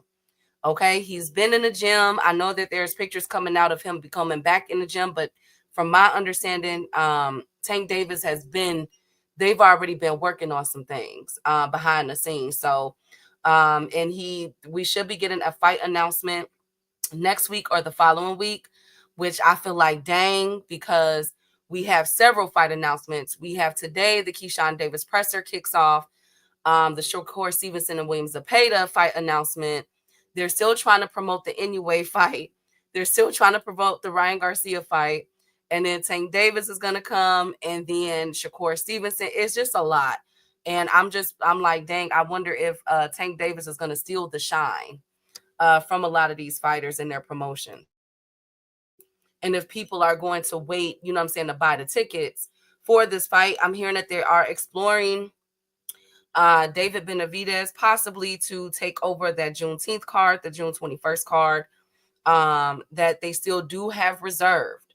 So I'm going to keep my eye on this, see how this is going to continue to clean house, and continue to reach out to my sources to see what's up, what's going on. In the managerial and training department fight, Tank cleaning house. No, I don't think so. I think he's just adding on more things because of the upcoming fights that he won. You know what I'm saying? Like of the upcoming fights that we're supposed to get. I told you guys that I didn't hear about the Jake Paul situation, but I told y'all that I've only heard about Shakur Stevenson, a possible Pitbull Cruz fight towards the end. But Shakur, they doubled back with Loma to see what Loma is trying to do. And with Keyshawn Davis. Those were the only 3 or 4 fights I heard. But with him having to rematch Lamont Roach, it kind of put a dent in those plans. He got to get Lamont Roach out the way first, and then he can look forward to the rest of those fights. And he will be fighting again. From my understanding, they're trying to get in another fight at the end of the year. Opponent venue or date gets played with and moved around, and it's just getting make a plan to make it happen. I get it. I definitely understand that, J.A. Dixon. I do. I will say though, when you have these fights, especially with Top Rank coming into the fold now, it's going to be a lot of Top Rank versus PBC cards being put together. We're already seeing it with the Tank Davis card. And I'm pretty sure if David Benavidez pop off or that July card, I'm still waiting on a confirmation for that. What I think, I'm not going to lie to y'all, what I think would happen, I'm not even going to lie. I think they moved Tank towards the July-August date to get him close to Shakur Stevenson and to and because remember I said I Errol Spence was supposed to come back this summer and I'm not hearing anything on that. So I'm wondering if he's filling that void as well. And then they're putting in, you feel me, David Benavidez. I'm still waiting on confirmation to see what's going on with that. But I definitely get your irritation. But again, this is all speculation. We're all just talking about it. And until PBC make a final announcement, we can't get mad at the PBC. You feel me? Like, because they ain't came out and said nothing. All of us is just speaking of what our sources are telling us. But I'll keep my eye on it, y'all. I'm going to keep my eye on it. Don't worry. And speaking of David Benavidez, David Benavidez is now putting the pedal to the metal when it comes to Bivol. I guess he is pissed off, and I'm trying to wait for Upper to get back because I really want opinion. Okay, so David Benavidez. Shout out to my brother Shawad Jones in the Cash App with the $5 holler. Appreciate you, King. I just wasn't trying to interrupt you. I remember that last that you just said, so I knew I had one more time, so I wasn't trying to interrupt. So, oh my God! Hey Cam J, make sure y'all subscribe to the King channel, man. Salute, Cam. I'm about to switch devices real quick. Okay. Now, David Benavidez is putting, I guess, Bivol not fighting him really left a bad taste in his mouth. He got a chip on his shoulder about that because he's not stopping. As we all know, Bivol decided to drop his belt. Hey, Rod. He decided to drop his belt. But guess what Benavidez is about to do next, Upper? He is about to petition and force the WBA to mandate a bout between him and Bivol, or the winner of Bivol and Beterbiev. And if he got both belts, he got the WBA from motherfucking my boy. Right. Well, if he refuses, yes, and if they refuse, then they will have to drop the WBA and elevate Benavidez to champion. I like this move. What about you, Up? I like that Benavidez. Love it. Pressure. Love it. That's why I'm glad he had both belts. He had the WBC and the WBA because he got it from Morrell. They can't duck him now. I know Turkey about to be like, man, look, this nigga's getting on my fucking nerves. Turkey will be pissed. Well, I mean, it has to go through first.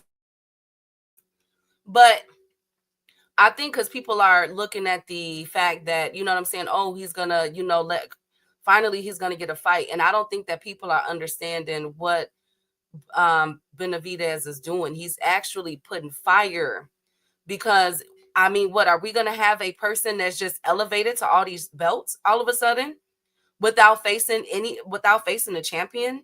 You know what I'm saying? Is that the standard that we're trying to introduce into that division? I don't think that is fair to the fans, and I don't think it's gonna be funny, right? After the Beterbiev and Bivol fight,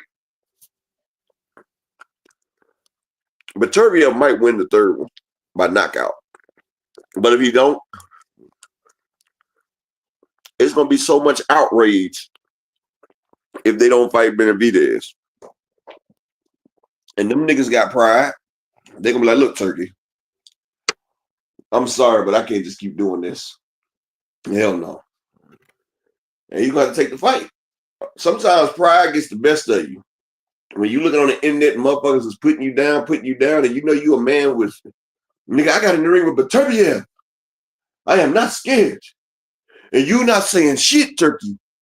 You let them beat me down. You let them talk shit to me, Turkey. I am not no punk bitch. My God. So he about to go out there. He gonna be like, I'm not no punk bitch. And he's gonna end up fighting. Absolutely. So let's see. I like the way Benavidez is moving. He like either y'all gonna fight me or y'all finna come off them belts. Period. He is going to be undisputed one way or another. Okay. I love what I'm seeing. I can't see Beterbiev turning down the fight. Well, I can't see it either. And but at least with Benavidez, all these bees, Lord, at least with him putting the pressure on them, they know what they're walking into. Baval might just lose. Just so I'm gonna be quiet. I'm gonna be nice. I'm gonna be quiet. Baval, I know you want to fight Benavidez. That's pride effing you, effing with you in the 5th round. Oh Lord, Benavidez. Hey, ABZ, he is like I like how he's moving. So, the trilogy between Baval and Beterbiev has just gotten a lot more interesting. Let's see who stands on business. Okay, let's definitely see who stands on business because I'd rather see Beterbiev versus Benavidez than Bivol and Benavidez. I'd rather see Because Baval versus Benavidez just so we can man, have I that. don't want to see that shit. Why? Bivol versus Benavidez. Because Beterbiev would be much more dangerous.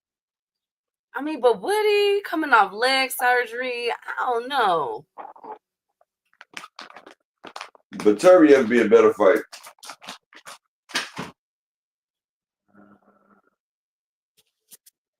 I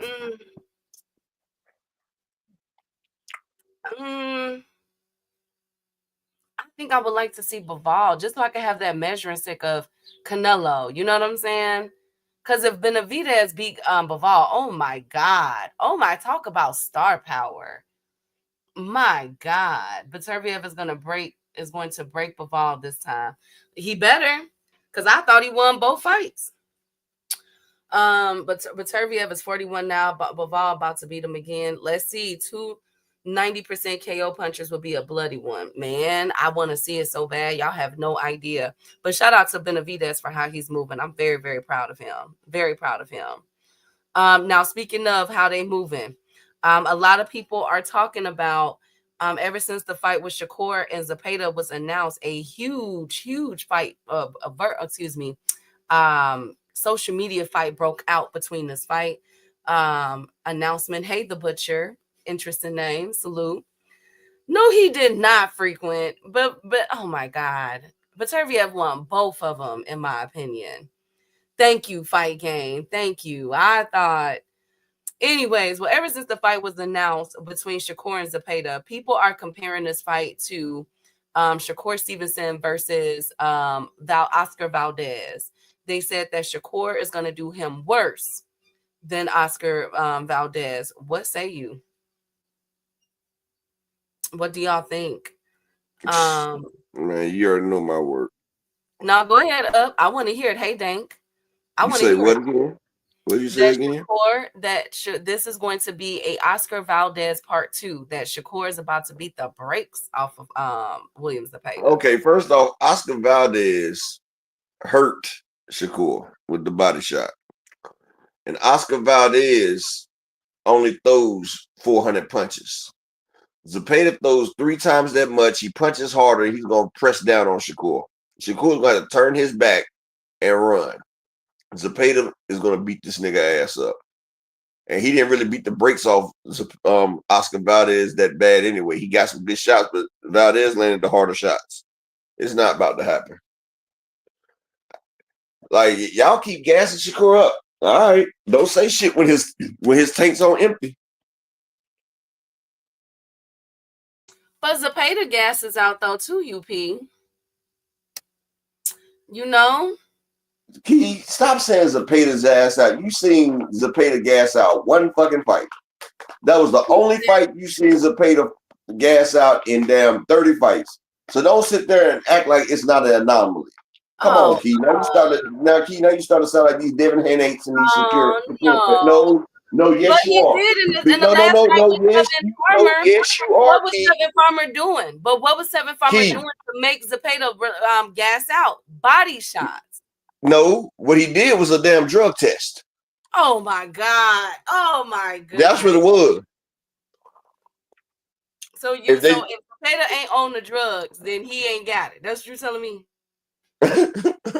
That's what you trying to tell me. When I saw Tevin Farmer hitting him with body shots and slowing his momentum down. I've seen a lot of people hit him with body shots. Kevin hit him with body shots the first fight. Dropped him with the body shot. And he got up and stepped on that nigga ass.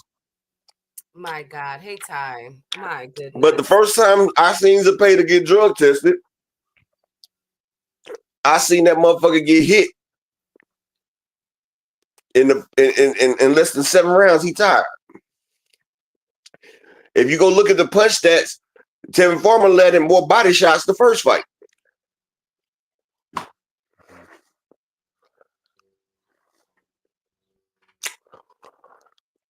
Mr. Pride, I'm not saying your money good. Before I bet anybody on that, we got to get somebody to hold the money. I'll take the bet. We got to get somebody to hold it.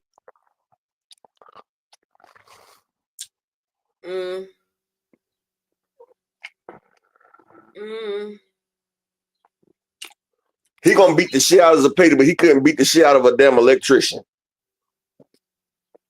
If I remember, Pat, he stopped him in 10 rounds. Pad work was getting off in that fight. And this is a nigga without a training camp.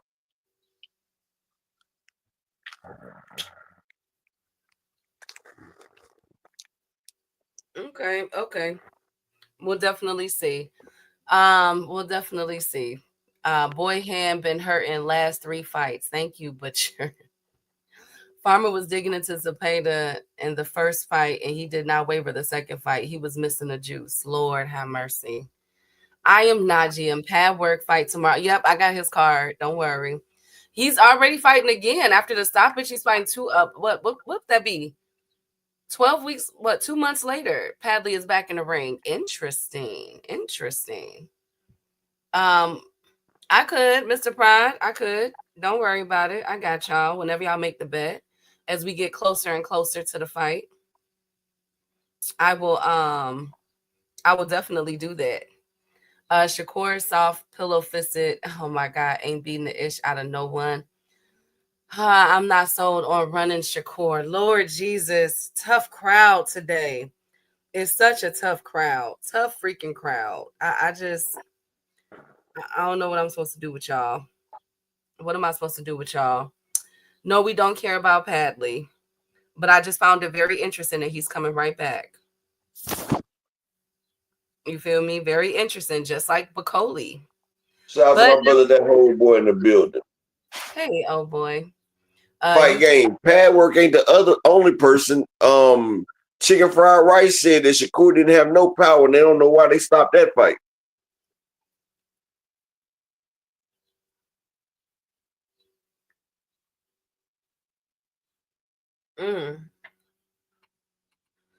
Yeah, because it was a pillow fight. I hope Kid Austin and Mason fight get made. That's a good fight. They're not gonna fight. Mason is already fighting Nakathelia. They're not gonna fight.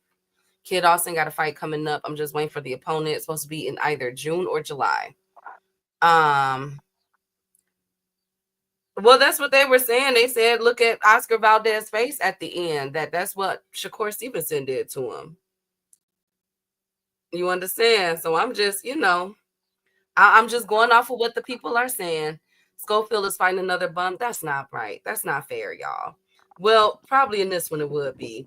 Also, Devin Haney did an interview on Cigar Talk. Bill Haney was first to come up, but now Devin Haney is on there. He's talking about. Who cares what Devin got to say? He's never been overwhelmed. Upper. Come on now. Come on now, up. Come on, y'all. Yep, that Yoshi stoppage was the weirdest stoppage. I mean, but he sat on the ground, though. Yoshi couldn't hit him. But he said that Shakur wasn't hurting him either, so why stop it? He said they were fluffing his pillows. Well, let me tell you something. If Shakur don't have, that's what it was. That's what it was. That shit wasn't exciting at all. If Shakur don't have enough pop to keep Williams Zepeda honest, then it's gonna be a long fight. It's gonna be a long fight. What was Shakur's toughest fight at 135? De La Santo. Mm, The fight where he turned his back and took off in a sprint, De La Santo. but was that a tough fight though? It was his worst. Mm, That's the fight that he gets the most flack from because he literally turned his back and sprinted.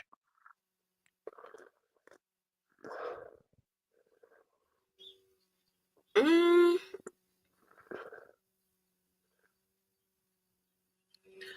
Okay, okay, okay. His hands are always hurting. He fought all. No, he said her hands. He said her hands. I think he meant his. No, he meant he know. GT Parker don't type shit for fun. He said her. He know what he meant. If you look, somebody already just called him Shaquina. And then Shabrittle. So I'm Okay. Okay, toughest fight was the fight he had with that 25%. a Oh my frequent. God, frequent. A Lord, frequent. Well, frequent. That might have been his toughest fight, but he didn't take it. But what was Devin's toughest fight? They erased it. But what was it? They erased it, but they couldn't remember. They couldn't erase it though. See, GT Parker, he stood on business, Key. Okay, thank you guys. Thank you guys so much. No, don't clip them, Jet. Don't clip them, Ty. Don't clip them, y'all. Let everybody talk. Let them talk. See, Let 'em Ty, you talk. should have. Ty, you can't clip them now, but next time just clip them. Don't say nothing, because if you say something, the Key Protection Agency is going to spread over him like love. Cause come on, let them. You know they gonna say they stuff, lie, y'all. Y'all know frequent them gonna talk. They talk. Y'all know Y'all know what frequent do. The Shapology thank you skills. That Edwin fight was weird because they gave Shakur credit for those touch body jabs, but didn't give Edwin credit for his. And that was probably the worst fight I've ever seen. Okay, I feel you with that. I feel you with that. Speaking of worst fight I've ever seen, Canelo fans, Hispanics, Mexicans are in a uproar. Boxing Mexican fans are in an uproar about not only the price of the fight, but allegedly, and I'm waiting to hear further confirmation. You know how Canelo has that deal where the fights in Mexico are for free, upper in chat? Well, they have not announced it to the Mexican community yet in Mexico about his free fight, and they are upset that Canelo is going to fight in Saudi Arabia on Cinco de Mayo. Key, Yes. there's one fight that I seen that was worse than Edwin De Los Santos and Shakur, and that was Bartholomew and what's that tall Robert Easter Jr. I think Robert Easter Jr. and Rancis Bartholomew is the worst fight I've ever seen in boxing. Now Shakur's next with De Los Santos. But anybody that know boxing, if they remember that Rancis Bartholomew and fucking Robert Easter Jr. fight right there, Key, I think it was a total of 12 punches landed the whole fucking fight. Like the whole fucking fight.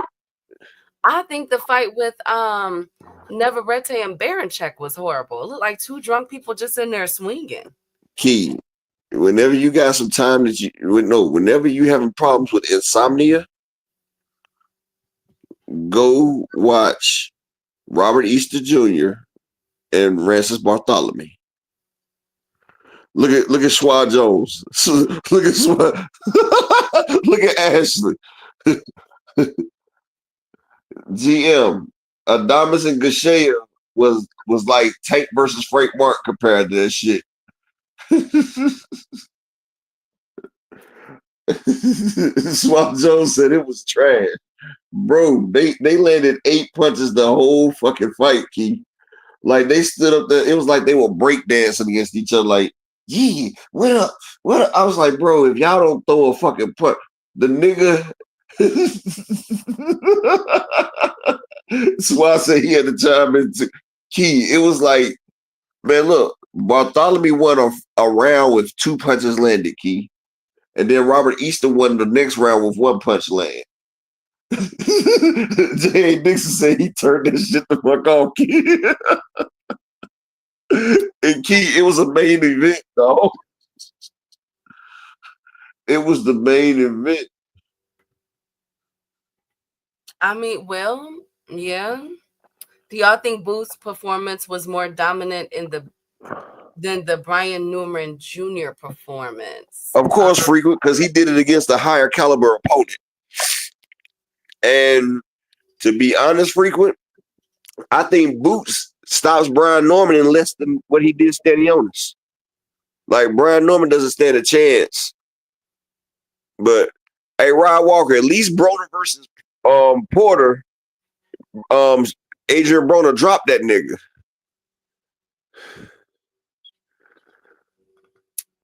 Salute to Daryl Thingpen. Good to see you, King. Slapbox was more entertainment. That, like, I remember a motherfucker was talking about rewatching that fight to see who won, talking about somebody got robbed. I said, somebody that got robbed? I say, nigga, it was a draw. No, Rod Walker. Casemiro and Rigondeaux looked at like Roy Jones versus Bernard Hopkins compared to motherfucking Robert Easter and Bartholomew. I'm telling you, bro. They landed a total of 11 punches. It was 8 one person landed and the other one landed 6. They went 3 whole rounds without landing a punch, Rod Walker. Like Robert Easter won a round by landing 1 jab. Bartholomew went around for ducking the jab. Oh, was that bad? Key, yes. J.A. Dixon said they should have made it a no contest and kept the purses. They made that shit a draw, Key. They couldn't. Robert Easter was still undefeated after they had to make it a draw because they couldn't pick nobody, dog. Like when both fighters land 8 to 7 punches, you can't do that. So I gotta I'm glad I didn't see that fight. I know it was that boring. Exactly. Yes, J.A. Dixon. Larry Hazard told them they was gonna stop the fight if them niggas didn't fight, Keith. They told them niggas that they had to fight. The crowd was going crazy. Like, Key, the crowd was booing the whole fucking time. When was that fight? Did we watch that fight? No, Key. Hold on, I'll look it up. When was that fight? Was that exactly Rod Walker? It was 2019, Key. I knew my boy Rod Walker would come over.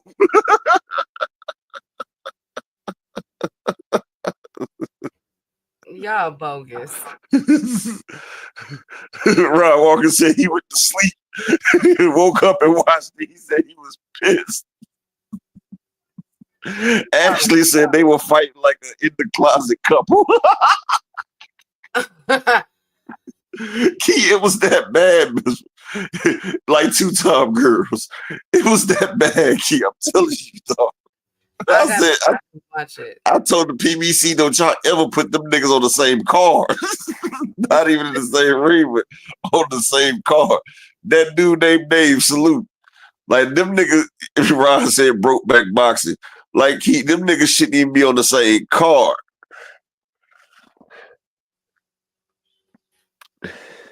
Well, matter of fact, I'm about to show you one round of it, Key. Hold on. I'm about to show you one round of it. This shit right here. I'm nervous. Y'all got me scared. Not the closet scrapples. Right, Thomas. Like, whoa. Which one do y'all think was the best round? The one that they had the most action in? I don't know. I didn't see that fight. Hey, Dave. No, I'm talking to the damn. To the chat? Yeah.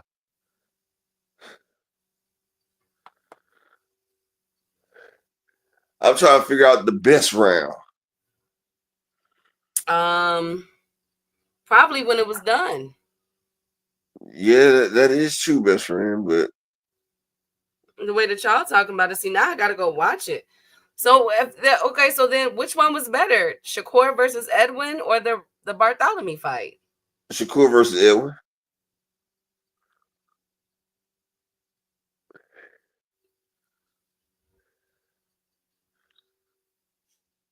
Mm. What you say, Fookie? Cause I mean, dang, I gotta go watch that.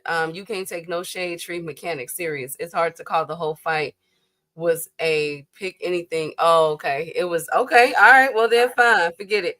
Well, at least we know that the Shakur and Zepeda fight is not going to be that way. They're going to get it in. Shakur really ain't got no choice. He gonna force Shakur to the action.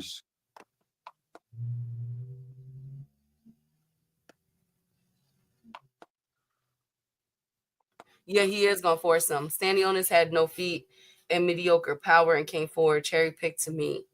Ooh, what for boots? Once again, here is did indeed beat him in the rematch. He said getting down to 135, not a problem. It's pausing upper. Hold on, I got to switch devices. To the muscle cars, and he added a little horsepower to his engine, guys, coming off the mic. Garcia defeat. He wanted to work on his strength and his conditioning. He wanted to utilize his height and reach advantage. I was just going to say that, Easter has a terrific height for this weight class. It's not as obvious here in this fight because Bartholomew is also very tall, but for this weight class, he's got to do a better job of fighting at that range because when he extends that big right hand, he does hurt guys and he has a lot of power. And to get the maximum leverage on it, he wants to be able to punch from the correct distance. And a lot of times, Easter has smothered himself over the course of his career when trying to use that right hand. Here, you see right here at this distance with that jab is what he wants to do. Maximize that leverage. It's fire right here. Now already going downstairs, investing in the body is Easter. Both of these fighters are terrific body punchers. When Easter gets himself in trouble sometimes when he walks in and wants to crank that left hook to the body and sometimes lingers in the pocket too long. Both Bartholomew and Easter have 14 knockout wins. I can't no more. Both Turn it have off. alluded to the fact that Upper, please. it might not go the distance. Of course, they're trying to hype the fight as well, being here in the main event and knowing how important it is to make a statement and show yourself with the best light out. Yeah, exactly. Is that all that they do the whole round? That's it? Is flinch and oh God. No, Stanionis is definitely not a cherry pick. Hey Mike. It was even worse in real time. Oh, you were there? I'm sorry. Yeah, that was horrible. Just that few seconds I saw, there was no action. And it looked like the one with the hair was the colored hair looks Bartholomew. like Bartholomew looked like he was That's the one that gave Antoine. That's the one that really beat Gary Antoine Russell. They cheated, remember? Sure was. But Key, this is what's crazy, right? The announcer said they both have 14 knockouts. This fight ain't gonna make it the distance. Did you hear when he said that shit? Yeah. It ain't gonna make the distance. Shit. That shit made the distance and every damn thing. The fuck y'all talking about? So I said I wasn't there. I was on TV. He said I watched it on TV. Oh, I thought you were there. I was going to say I'm so sorry. That would be brutal. I couldn't sit there and watch that. He said he spilled his coke on the couch. That's how he remembered. My God. You gonna go back and watch that fight, Key? No. You just said you had to go back and watch it. No, I seen everything I needed to see in that clip right there. That was horrible. That was horrible. That was a 55-minute fight. Oh my God. Anyways, well, shout out to them. We know that we're not going to get those anytime soon. Shakur cannot win doing that type of stuff. Lord Jesus. I just don't want him. Please, Shakur, show up and show out to make this fight with Tank Davis more interesting. Please do. You know he's going to be using Bud and all of them too. You already know that. That don't mean shit. Bud can't get that ring to fight for him. I know, but maybe Bud to teach him, like defensive. They always say that Bud is like their mentor, their guru. Hey, shout out to my nigga D1 in the cash out with the $2 holler. He said for salutations. He said, I'm in Cancun listening. Tell Key hi. Hey, D1, have a wonderful time in Cancun. I know that's right. Party. Okay, party. It's gonna tank versus the pay. Oh, GM is like, yo, GM been telling me this for months now that Shakur cannot beat Zepeda. I can't wait.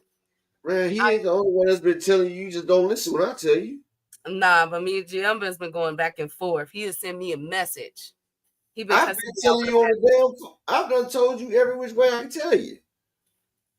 oh my God. On and offline. So shit. Y'all, I don't know, y'all. I Just don't like I know. tried to explain to you that Ryan Garcia was going to beat the shit out of Devin. And we sat there and argued about it in December. I said no. The reason why, like I said before, Ryan, I was worried about his mental. I didn't know he was playing games like that. I told you that was rope-a-dope. I told you Derek had that nigga right. Remember? I had already told you. I said he just stopped your Danish Ugas in sparring. I told you that. And remember I told you, I said his right hand, he stopped Ugas with a right hand to the body. I said Devin's in trouble. And then I told you, I said, hell, I done made him a whole video explaining Devin Haney's fight style. Because Derek James don't have a whole bunch of coaches helping him. I can be a coach. I swear. Not Greg Hackett, but me. Thank you, Upper. Shout out to Greg. Hey, James. Yeah, shout out to Greg. But I ain't about to lose no goddamn 23 fights. Thank you, Upper. Thank you so much.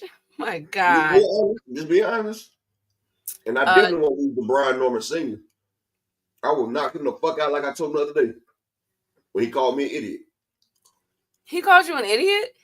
He called me an idiot. He called Ty an idiot. You know, he called me a dumbass. He called Ty an idiot. He came on the show? Now we was on KQKC. Got mad. He got mad. I said, well, see, I was respectful at first. Until he got an attitude because he said his son got his whole career in front of him. Who else is a champion at 24 years old and can do that? And I said Bam Rodriguez was. And he said, Bam Rodriguez is 25, you dumbass nigga. And I said, well, he was 22 when he won the belt, you stupid motherfucker. And that's when we got started. Oh, my God. Lord, Upper. He opened the door. He threatened to beat up KO. He threatened to beat up KO. He said when he see KO, he gonna beat his ass. But wait, what? Whoa. Why? Wait, what? Yeah. And then he went off on KQKC like a motherfucker. Where was I? What? Wait, all of this happened? Same day. All this shit happened within an hour. What was y'all? Oh, God, wait a minute. I see you don't be paying attention to Discord now. No. Well, I mean, I be so busy. And then he was talking about feminine. He was talking about feminine niggas. And I was like, nigga, you the only feminine up here getting mad and shit like a bitter baby mama. Upper. And then he kept talking about his phone keep ringing his plate. I said, nigga, that's the bill collectors trying to get your ass. You in debt. And he talking about motherfucker stupid. Ain't nobody in debt. Nigga, you in debt. I said, motherfuckers don't call your phone like that unless you owe money. Nigga blowing you up like that, nigga, you owe money. And they about to tax your ass. Oh, you want me to play it when it's city? All right, hold on. Play what? What happened?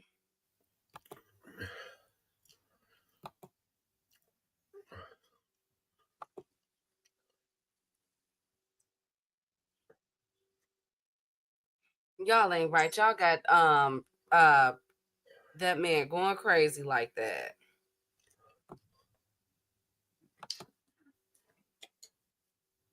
He started that shit. He did start it though. And he was bogus for coming at Ty. Like, isn't like what? He was bogus for coming at all of you guys and threatening y'all. I can't believe he threatened y'all. No, he didn't threaten me. Because I told him I ain't Greg Hackett. I'm an undefeated fighter, nigga. I'll beat your ass.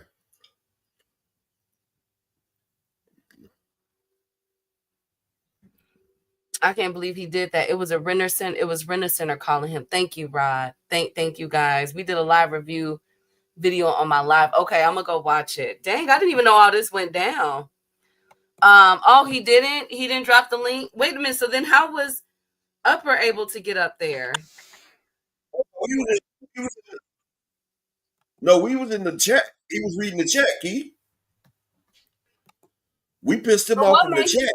KQ? Why would he threaten KQ out of all people? I'm gonna let you see. You ask a question. I'm about to show you the answer. You don't have to ask. You don't have to ask no more, no more, no more. Out of all the people. Upper showing you. And he cussed out. Oh yeah. Again, my son 24. He got a lot of years. He got a lot of years to go. Hopefully, God willing, he got a lot of years to go. He even called his own son a bitch. You feel me? If he stay healthy, it would have been. I retired at 31. So God willing, he got a lot of years to go, and he can take it further and further. He's off to a fantastic start. 27-0, 21 knockouts, 24 years old. That's a phenomenal start. He already at the top of the division. Whether you want to call it break him out. Hey, listen, y'all keep hating. Look, can you hear me? Yeah, I get you. Y'all keep hating. The ones that hating, keep hating. The supporters keep supporting. We appreciate you. If you jump ship and you don't want to support no more, I mean, that's fine too. Whatever, you got to understand. If y'all was dead today, nobody will miss you. That's just the truth. You know what I'm saying? See what he said? If y'all was dead today, nobody will miss you. Sonny Augustine, he might be about that action, but I'm about that action too. I ain't got to ask Mr. Hackett. Like I told that nigga, I can get in the ring with him. I ain't Greg Hackett, nigga. I'm motherfucking Apex the motherfucking God. I will make that nigga see the wrath of God, nigga. I'm not fucking Greg Hackett. Shout out to him, but I ain't fucking Greg Hackett. I knocked that goddamn gimp out that nigga leg. saying? Nobody but your family will miss you. I'm not even saying that to be negative. If I was out today, nobody will miss me. Nobody but my family will miss me. You feel what I'm saying? So I mean, each individual. The world is a big place. It's billions of trillions of people on Earth. Hey man, you can't worry about what a few say. I'm not worried about that. You feel what I'm saying? We're gonna keep doing what we're doing. We're gonna keep grinding. We're gonna keep achieving. We're gonna keep reaching, and we're gonna get where we got to be at. I'm gonna holler at y'all. Okay. All right. Appreciate you. Okay. All right. Yeah, I was trying to get that in, but man, he's a hard guy to interview because he won't stop. I appreciate you, Kai. I already told him that though, and he don't give a shit. But anyway, I saw you. Frequent. I beat you and Brian Norman Sr. the same fucking day, dog. And that's on my wife and kids, nigga. I beat y'all both in the same day. Kai, you wanted me to press him, man. It just was so hard to do that with him. He just I couldn't get my questions in. The phone was interrupting. But he just about the baddest Bill Haney almost. I don't know, cause see, I don't know the everything he went through, going through. I do know about that. When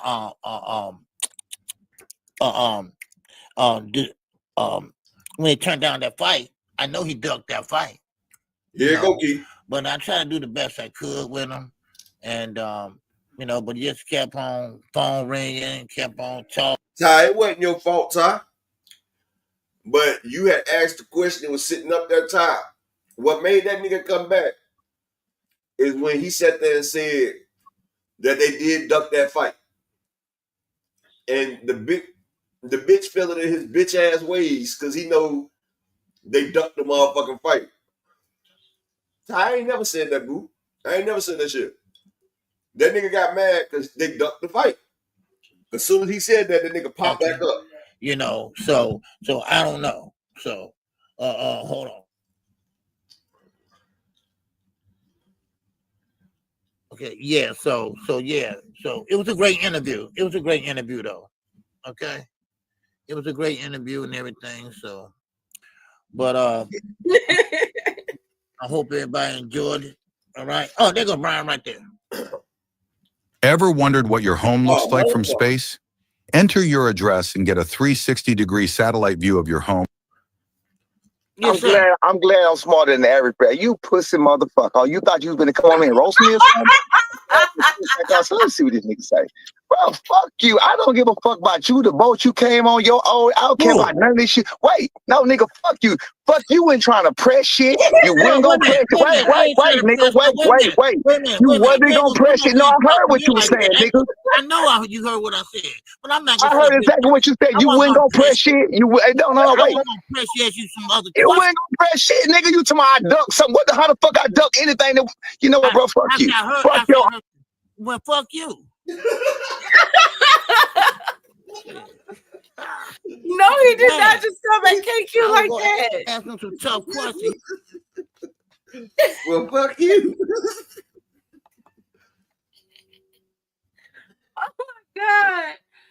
Oh, Jesus. Oh my God. No, he didn't come at KQ like that. Why y'all ain't tell me? We did. You ain't read. You didn't read in there. Oh my goodness. Oh God, I'm crying. What does upper? Upper. I'm telling you, dog.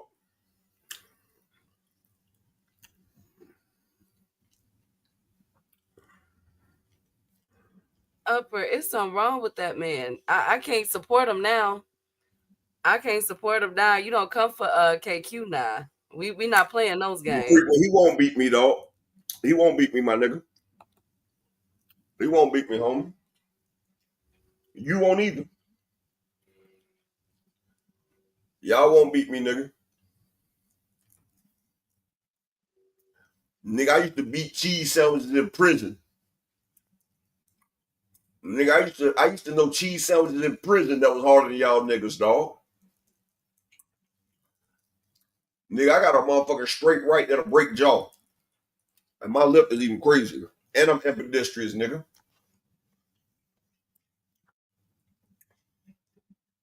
I seen Brian Norman at fights before frequent. And I'm pretty sure he done researched to see who the fuck I was. And notice he said he'll fight KO. And I told that nigga I'll fight him. Yeah, when Greg Hackett said he'll fight that nigga went all storm action and shit on Greg Hackett. But I told that nigga I'll fight him, nigga. He don't want no smoke. And you can clip it and send it to him again. I told him that day. Y'all motherfuckers on the internet got me fucking bent, nigga. Just because I be sitting here laughing and joking and shit, nigga, I would really fuck niggas the fuck up, dog. Nigga, that's my damn joy, nigga. That's my fucking pleasure, nigga.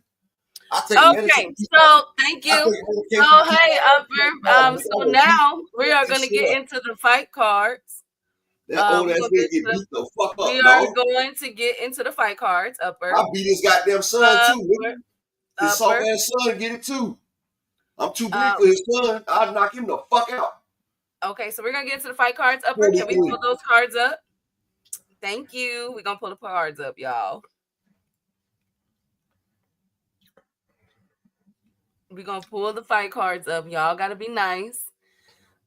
He called all of us that follow KO idiots. Yeah, he was wrong for that. He was definitely wrong. Hey to the beautiful Queen of Raina. He was definitely wrong for that. I did not know that all that went that all that happened. That wow. And that was wrong. And like dang it. Well, he won't be back on KQ anymore. That's for sure. Nah, what it is though, Key. The motherfucker talking about, oh, he beat Greg Hackett. Nigga, Greg Hackett done beat 25 fucking times. Nigga, pulling my emerald rap sheet. Nigga, I never lost. In prison, I never lost. Nigga, I don't know what losing tastes like, nigga. Okay, so let's stop. So you fucking demon out here, nigga. Okay, so there's a video. Okay, he did one too. Okay. All righty. Upper, did you get those yes, pictures? I got it. Thank you. Which one are you pulling up first? Hold on. I gotta pull them up. Hold on. We are gonna be nice today. That's what we're gonna do. I just hate Key when motherfuckers be talking about such and such and whoop your goddamn ass. Niggas, the reason why these content creators don't say shit to me, man. Like, goddamn. We're gonna be nice. Come on. And freaking, you lost by getting butt fucked We with are goddamn. gonna go. We're gonna sing Kumbaya, my Lord. Kumbaya. I lost because I went to prison. Hold on one second. I may have went to prison, but I still got my motherfucking man card. Okay, Upper. So we're gonna be nice. We're gonna watch. Look at these cards I put together. You guys are gonna be happy with the backgrounds of these cards. Okay, y'all not gonna cuss. I don't think y'all will, but I like them. We're gonna be nice. Okay. We're gonna be very nice today. Key got the bent over fight promotion. Thank you. Thank you. I think you guys are gonna like them. Look at these fucking cards. Oh my god. I think they're cute. And you know what? Because they're such a it's a negative vibe right now, aura, and through the internet. I think that we could use a little cheering up with these cards, you guys. Like, this is definitely gonna bring a smile to our faces, okay? So let's just be nice. The Canelo card is straight trash. I think it's decent, actually. I like it. Now, is it worth what they're settling for? No. Thank you, Rob Walker. Well, there are we have one of these cards I think is going to be on a Sunday. I don't know what they're doing. I think it's going to be on Sunday, the Ben Whitaker card. And then we have the Saturday card as well. Canelo is a part-time bank robber. Thank you. I mean, oh boy, I think that we can, we're going to need these colors and the things that I've, put together with these cards. Ben Whitaker? He did not quit. He got thrown off the top of the rope. He initiated it. He did not. His ankle broke. He was in a cast and crutches. Okay, y'all. Shout out to my brother Fight Game in the cash app with the $25 holler. He say, no, he ain't say nothing. Shout out to my brother Fight Game in the cash app with the $25 holler. Thank you, Fight Game. Key in these motherfucking cars. Oh my god. Okay, but y'all love it though. No, let's go to the other one. We're gonna start. Why you gonna ask me which one to pull up first, and then just like a figure, what you want to eat? I don't know. The other one. Okay, so that's just like a motherfucker. You ask me what you want to eat. I don't care. And then when I sit there and tell you something to eat, you're like, nah, I don't want that. That's a lie. Now we're gonna start with Ben Whitaker. Period. Ben Whitaker.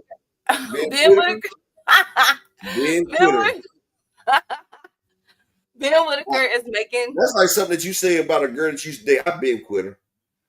Oh, really? Thank you, Upper. Well, Ben, this is going to be in Britain. He's just like a girl. No, quitter. He's not. He been quitter.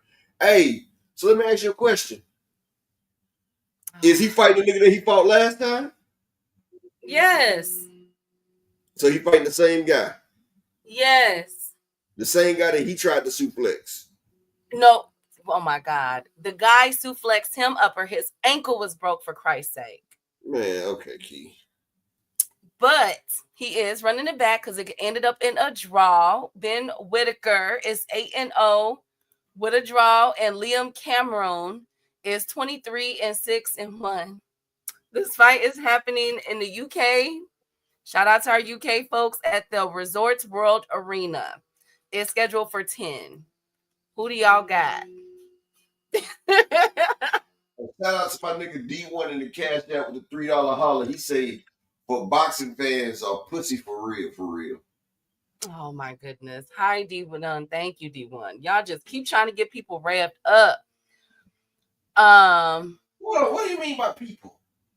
You? See, that's you just go 0 to 100. 0 to 100, Upper. And you know what? That's what that nigga Brian Norman. That's what that nigga Brian Norman kept doing. He would read my comments. He talk about people this and people that. And he knew it was me he was talking to, but he kept saying people this Okay, you know what? Oh, so you trying to call me Brian? Okay, I'm talking about you. What's up? You gonna fight me, Upper? Is that what we're gonna do? You gonna fight me? Go ahead, Key. You revved up for no reason. You see how you go 0 to 100, and I'm trying to sing "Kumbaya" to calm you down. I wasn't there. I just said, don't be like that fake ass nigga, because that's what he was doing the whole time. I wasn't doing that to you. No, I was saying y'all trying to get D1 trying to get folks revved up. And then I asked you who, and I said, who's the folks? And you said you. You and the rest of them in the chat that's picking on people saying stuff. Y'all gotta stop. Be nice, y'all. It's Friday. This is the day the Lord has made. This is Good Friday at that. If you celebrate Easter, come on, y'all. Come on, y'all. This is supposed to be where Jesus grows up, huh? Shout out to Angie Wise Sports Betting Building. Hey, Wise Sports. Hey, Queen. Hey. J.A., whatever. Don Drickle say, y'all don't care about Berlanga signing with PBC. I like it, Don Drickle, because now he's about to fight somebody and get knocked the fuck off. Oh, my God. He's about to finally fight somebody, because PBC make you fight Godzilla, Don Drickle. Exactly, too shit. That nigga fool. He about to be a motherfucking stepping stone for somebody. Oh, shit, no. I just thought about something, Don Drickle. That might be Charlo's next motherfucking fight. They might decide Berlanga for Charlo's next fight after this fight, after Cornbread. Because they see Berlanga is food, and they can have him fight Jamal Charlo. Oh, wow, Key. I didn't think about that. Wait a minute. Did Berlanga put Charlo on his hit list? That's the question. Yeah, he called out Charlo. Did he call out Charlo? He been talking about Canelo for so long. No, he called out Charlo, Plant, and Jaime Munguia, remember? Oh yeah. Okay. Yeah, I got Charlo stopping Berlanga. That's a stoppage. He gonna beat the brakes off that boy. Oh yeah, but Plant is part of PBC too, so shit. He signed on to get one of them. Somebody about to get that Berlanga. Hell, Plant might smoke him, then motherfucking Charlo might season him up and charbroil him. Yeah, he coming over to PBC to get ate up twice. Oh, he called out male Charlo. Well, they gonna give him all, damn it. Yeah, he better calm down. Both of the Charlos will beat him. Everybody at that pretty much, I think. They signed that nigga just to whoop his ass. I didn't even know that they signed him. That's funny. Well, doctor just told us, but if he did just sign, he about to be some foo-foo. That nigga about to be that foo-foo. But when he want to get paid, well, okay, if you were Berlanga, when you want to go after, no, he said Plant don't make no money. He said he only give Plant a few $1,000s. Well, he signed the Plant's promotion company. So that nigga about to be foo-foo. He about to take 3 L's and he about to send his ass back. He about to come over here and get cashed out. LaMarcus said the same way they did Boo Boo. You know what? You know what? Y'all ain't gotta do all that. I didn't need to read it. I didn't even know it. Y'all ain't gotta do all that. Y'all ain't gotta do all that, okay? Boo Boo ain't got nothing to do with this, and Boo Boo will beat the brakes off of Berlanga, period. LaMarcus, you set me up, nigga. Be quiet, ABZ. All of y'all can get it, period, okay? Don't play when it come to that. But yeah, don't play because Boo Boo will be in with Berlanga's fourth and final loss on the PBC because he's gonna get that Caleb Plant and that Charlo smoke. That's 2, and then they're gonna tell Boo Boo take out the trash, and Boo Boo gonna squat over that nigga, shit on him, and toss him out. And then Berlanga's gonna be doing his farewell tour. He gonna be cheering on the fact that he got 4 losses. Because that nigga don't beat nobody. Hey, Picasso, that's like that Yogi Bear. Hey, yo, Boo Boo. You better not be getting no pygmy baskets, Boo Boo. Y'all doing. I see exactly what y'all doing. Y'all not even focused on this card that I put together. God damn, ABZ. I can't read that, bro. Oh, you know what, ABZ? You could go about your business, okay? Y'all leave. Now, Boo Boo been quiet this whole time. He coming. Don't worry. Watch. I am. I thought he was supposed to be on one of these new cards, Key. Huh? I thought Boo Boo was supposed to be on one of these new cards. He gonna be on it. Don't worry. Don't even trip. He coming. He coming, don't worry. And y'all gonna eat y'all crow, period. Watch. Hey, Wow. Frequent, I know you be messing with me. I be messing with you too, but I also be serious. Okay, look at the card. Ben Whitaker versus Liam Cameron. Now, Liam You know, Cameron. I joke with my homeboys in real life, Frequent, but they also know I knocked them the fuck out. Like, all my homeboys actually know that. So they only Thank joke you. with me a certain type of way. Thank you, Picasso. Thank you, JA. I'm going to screenshot all of y'all stuff so that when the time comes and he knock out his next opponent, I want to hear nothing. Oh, he must be about to fight. He must be about to fight that nigga that just came back that Berlanga fought with the ice cream body. Anyways, Liam Cameron is 23-6 with 10 KOs. Okay. He is coming off a draw loss in which he suplexed Ben Whitaker out the ring and broke his ankle. So, who we got with this? How is that a draw loss? I mean, I'm sorry, not a draw loss. It's a draw. It's a loss for Ben Whitaker because a lot of people felt like he's a hype job. Like, because he got boxed the fuck up until he tried to suplex the man. So who do y'all have for this fight? Ben Whitaker or Liam? I think they're gonna spike Liam's drink this time. Okay. Ben Whitaker gonna get the win this time, even though he's not worthy enough.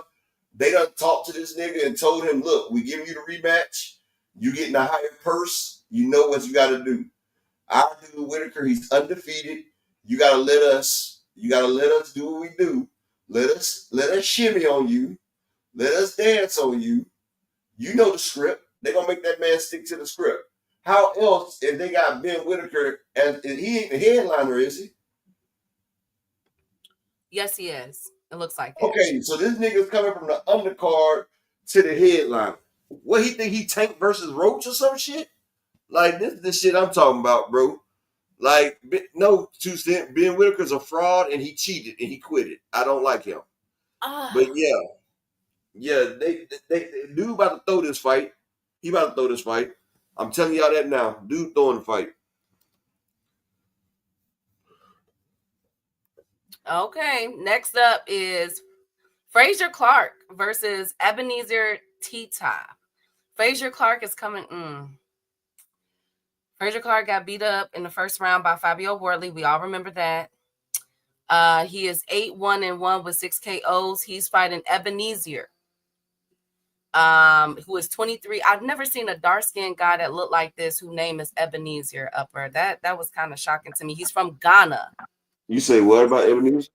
Ebenezer. I've never seen a Ghanaian named Ebenezer. That's my first time ever. Ebenezer Scrooge. I know, but Ebenezer Scrooge was a white dude from. But he was in Ghana. He was in Ghana taking the little African babies. Okay, so he is 23-2, 20 KOs. He just lost to Dillian White, and he was on a nice little knockout streak. He also got beat up by Daniel Dubois. So that's who Frazier Clark is making his return fight to. Who y'all got?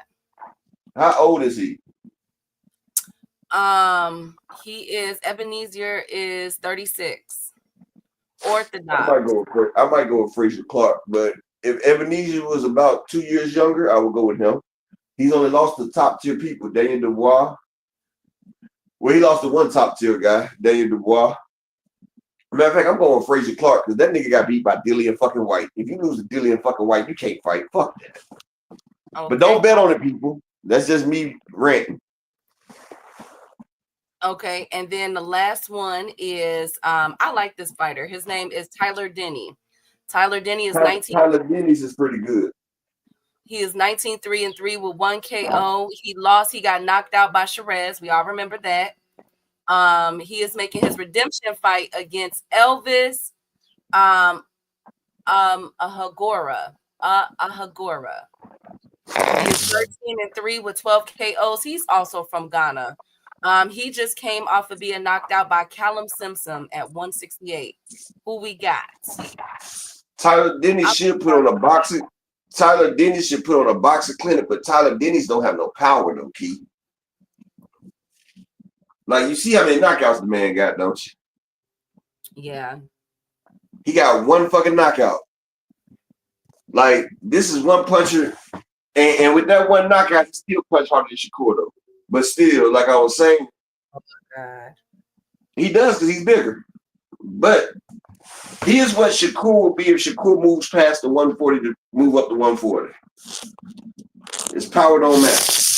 But Tyler Denny should be able to navigate and beat this dude, even though this dude has punching power. He doesn't have the skills to pay the bills. And Tyler is going to be a pugilist, and he's going to box this nigga socks off.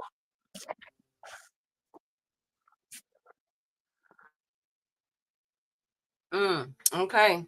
Okay, they said trash. Oh, y'all don't care about this fight? I'm not betting on nobody named Elvis. Thank you, ho boy. Tyler is trash, but he should win. Second card. Isn't this one cute? I thought this one was so cute, you guys. It'd be better if it didn't have that rose right there. It was cute. So I did I like the background without the rose though. Like it looked like a desert a little bit, but then that rose make it turn into some pansies. Thank you, Upper. Well, I did it like this because this is also going to be an overseas UK fight at the Park Community. Is that Padley right there? At the bottom, that's Padley, to the bottom left. Padley fighting again?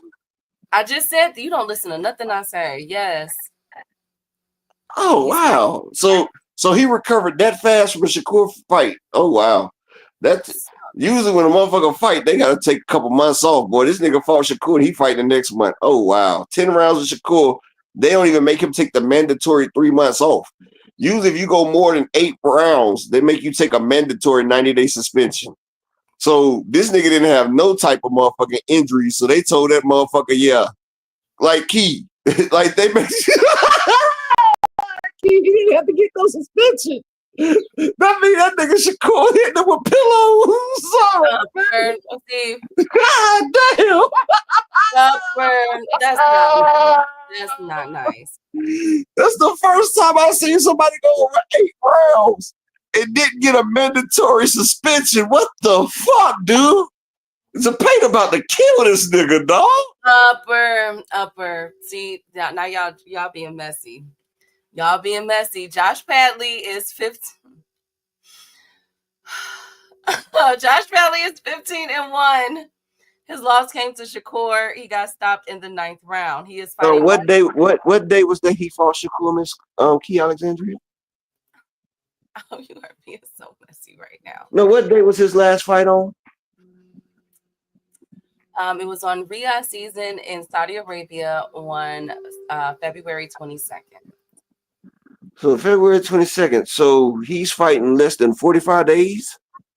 Okay. Yeah. So no 90-day suspension?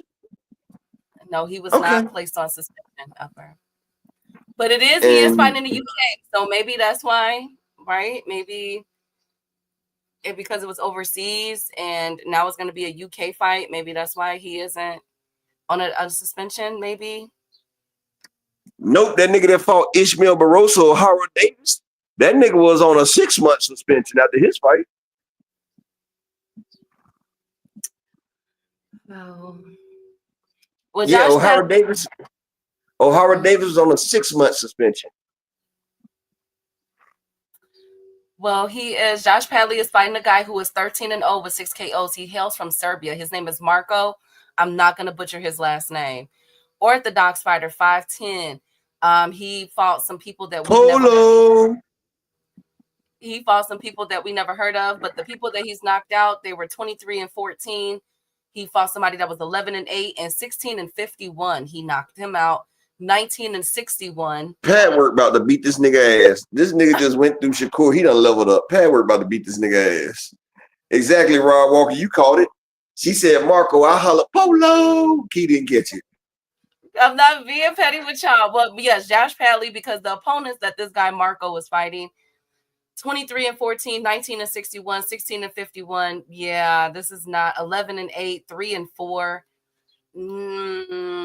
Padley should make easy work out of him. They putting Padley up against this quality of a guy so it can make Shakur's win age better. And that's why they making this fight so soon, because they be like, Yeah, Shakur stopped this dude. Look what he doing to other people. I see the play. Lord. I see the play. Lord. Next up is Josh Warrington. Josh Warrington is 31-4-1. He has 8 KOs. Hails from the UK. He's coming off of a loss. If we all remember, Josh Warrington is the one that got beat up by Anthony Kasasi. And he got knocked this out by Eddie Lee Hearn. Wood. This Eddie Hearn's nigga. Him and Leigh Woods. Yes. So he is fighting Asad Asif Khan. Khan is 19-6-1 with 5 KOs. He hails from India. And he's coming off a loss to someone that was 18-3. But he beat somebody that was 18-9 and 25-5. So y'all don't care. Y'all don't care. We really don't care about these damn cards. I really don't. I'm ready to get to the story. Fuck these cards. Okay, wait. But I'm gonna put them up because you made them. Now Dalton Smith, next one up is 17-0. We all know Dalton, right? 13 Dog about to KOs. beat the shit out of this nigga, dog. He's fighting Matthew Germain, who is 26-2-1. He is coming off of wins off of someone that was 22-17 and 33-15. Dalton Smith is about to. You say what? Where are they finding these guys from with these losses like this? I'm telling you, Key, this is the UK, baby. Everybody can be a star over there. You can fight 10 motherfuckers and ain't none of them got more than 10 wins. You said we don't care about this Harry Potter card. That's where I was inspired from. I was like, they in the UK might as well do a Harry Potter. Wow, this card is so interesting. Okay, you know what? Thank you guys so much. I thought we all liked boxing. I thought last one, other one, Gabriella Fundora, yay, and Charles Conwell, woo, yeah. Now Charles Conwell want to fight when it ain't nobody that's dangerous. Oh, come on, Upper. You remember everybody at 154 been calling for Charles Conwell, and he ain't answered the phone for nobody, but he do it for this guy. Well, come on, Key. You the one that usually stand on business. Come on, Key. I will say Fundora was even looking for a fight. Why Charles Conwell didn't go for the Fundora fight? Like that nigga Charles Conwell be ducking, bro. Well, he be ducking all the fucking smoke. Him and Kenneth Sims. Yeah, I said it. Kenneth Sims. Thank you, Upper. Well, this one is going to be in Cali. So if you are near the Front Wave Arena in Oceanside, Upper, what is that noise? California. That is where it's going to be. This is put on by Oscar de la Hoya Golden Boy Promotions. This is Gabriella Fundora's card. And we are going to start with at the bottom. Now this, what was his, dang it, is Tristan Carlcruth. I like him. He's 14-1 with 10 KOs. He hails out of Nevada. He's fighting Felix Valera, who's 24-7. And in his picture, as you guys can see, Felix looks, now they saying that he's 37. I would say he looks so good about 43, 44. He's from the Dominican Republic. I got Tristan with this fight. I think Tristan should do really well. Man, he look like a low budget R. Kelly, dog. Oh my God. Thank you, Upper. Thank you. You welcome. So Tristan should pull this off. Thank you. The next one is Charles Conwell. Charles is fighting. He's fighting on Gabriella. Yes, Key. I know what you're about to say. You about to say Charles is fighting on Fundora's undercard. Yes, he is. That should make him proud. No, he's fighting Jorge. He's fighting Jorge Garcia Perez, who is 32-4 with 26 KOs. He hails out of Mexico. He's 28 years old. He just fought somebody. I'm not going to mention. I can't say their names, but they're 20-3, 22-2, 21-12. Where are they finding these fighters at? At the local pub. They find them at the local pubs. Charles Conwell is 21-0 with 16 KOs, hailing out of Detroit, Michigan. As we all know, he just came out of knocking out Gerardo Vergara and Kiari Gray. Who do we And have? Charles he's also coming off of ducking Fundora, Bakaram, and everybody else in the top 10 of 154. Well, go ahead. This is scheduled for a 12-round bout. Upper Jorge Garcia Perez. Who do we have? Charles Conwell versus and I would want to say I'm not this. betting Jorge is like 36. you can't bet on none of these fights. It ain't no lines. Like the lines are Well, 5,000 to Jorge nothing. is Jorge is has 26 KOs, so out of his 32 fights. So packing a little bit of power, y'all. Y'all, the tough crowd today. Tough crowd. Next up, our girl, Gabriela Fundora, scheduled for 10. She is 15-0 with 17 KOs from Florida. Shout out to our Florida folks. Now, this one is a good one. She's fighting Marilyn Amaya, who is 19-0 with 3 KOs, hailing out of Mexico. This is for Undisputed. Damn. I got Gabrielle Fundora. I think Fundora is the undisputed champion, so the girl's just challenging her. She's defending her undisputed. This ain't for her. Yeah. She ain't got no belts.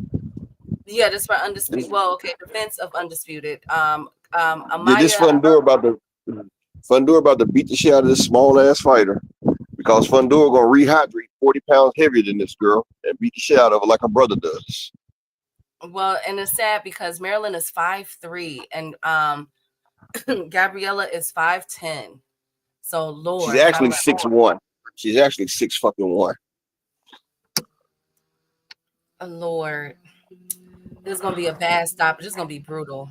It's gonna be brutal. She's 5'3", y'all. Are we excited though? This is a good fight weekend. Woo! And see, people be like Fundora Sebastian, right? He makes 154, but the nigga rehydrates to like 190. Like, people don't understand when you're that tall, you rehydrate a lot bigger. Hold on, give me 2 seconds. All right, I'm gonna put it up there. You want to put it up? Yeah, you can. All right. Salute to everybody that looked out in the Cash App. I appreciate each and every one of y'all. Y'all know it's Friday. Y'all know what time it is.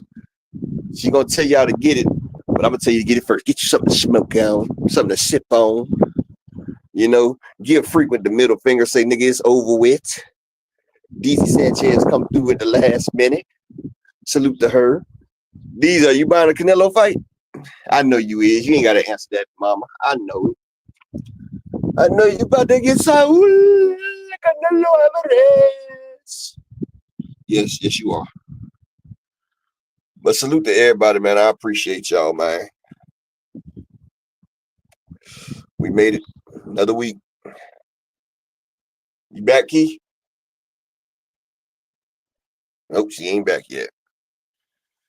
Yep. But it's funny, though. But like I say, people are bullies in real life. Like, you got certain content creators, they pick on people that they know ain't gonna do nothing. You got certain boxing fathers that'll pick on people that they know they can do something to. But a motherfucker that they know that'll crack their shit all the way to the white meat and the gristle. They don't even respond to them by name. They just say some people. And like I said, nigga, address me by my name, nigga. Don't say some niggas. Because then if I walk up on you, you're going to be like, I wasn't even talking to you. I was talking about other people. See, me, I'm direct. Ain't no safety on this Glock. If I got something to say to you, I'm going to say, I'm not going to say this nigga or these niggas. I'm going to say you, nigga. You. Motherfuckers part-time gangsters. But I think Key back. Oh my God. Thank you, Upper. All right, I'm done, y'all. I ain't got in trouble again. I'm out. We are done with boxing talk, y'all. We are done. I know, Ty. I'm just trying to. This weekend is kind of dead with boxing talk. It's kind of dead as far as the cards this weekend, but we're gonna keep it pushing through. Thank you, Cash. Thank you so much. So we're going to motherfucking facts. Thank you, Upper. We are going to get to the Upper. Can you put thank you. So we're going to get to our true crime story. If you don't know, every Friday I try to give you guys a true crime story that y'all have never heard of.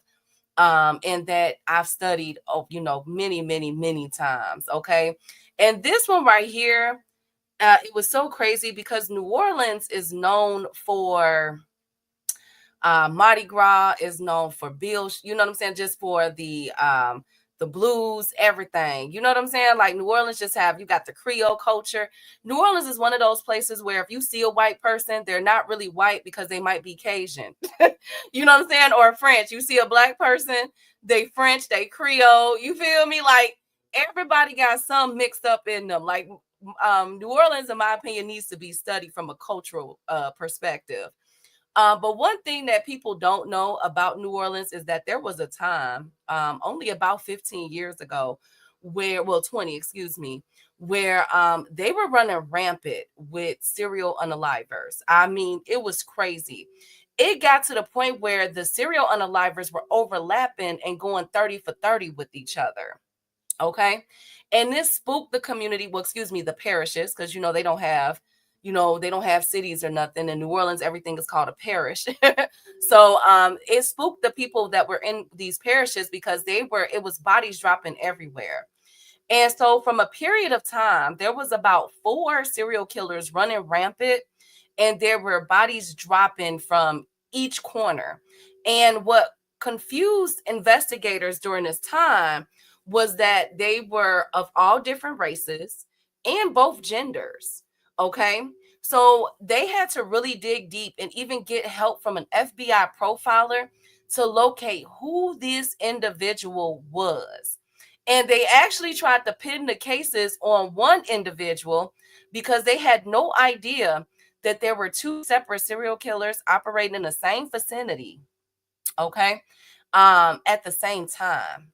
Yo, this story is absolutely insane. So y'all already know. Before I begin, go ahead. If you're going to roll you up something, roll you up something. If you're going to eat something, warm it up. Kick back and allow me to paint this story with words. All right.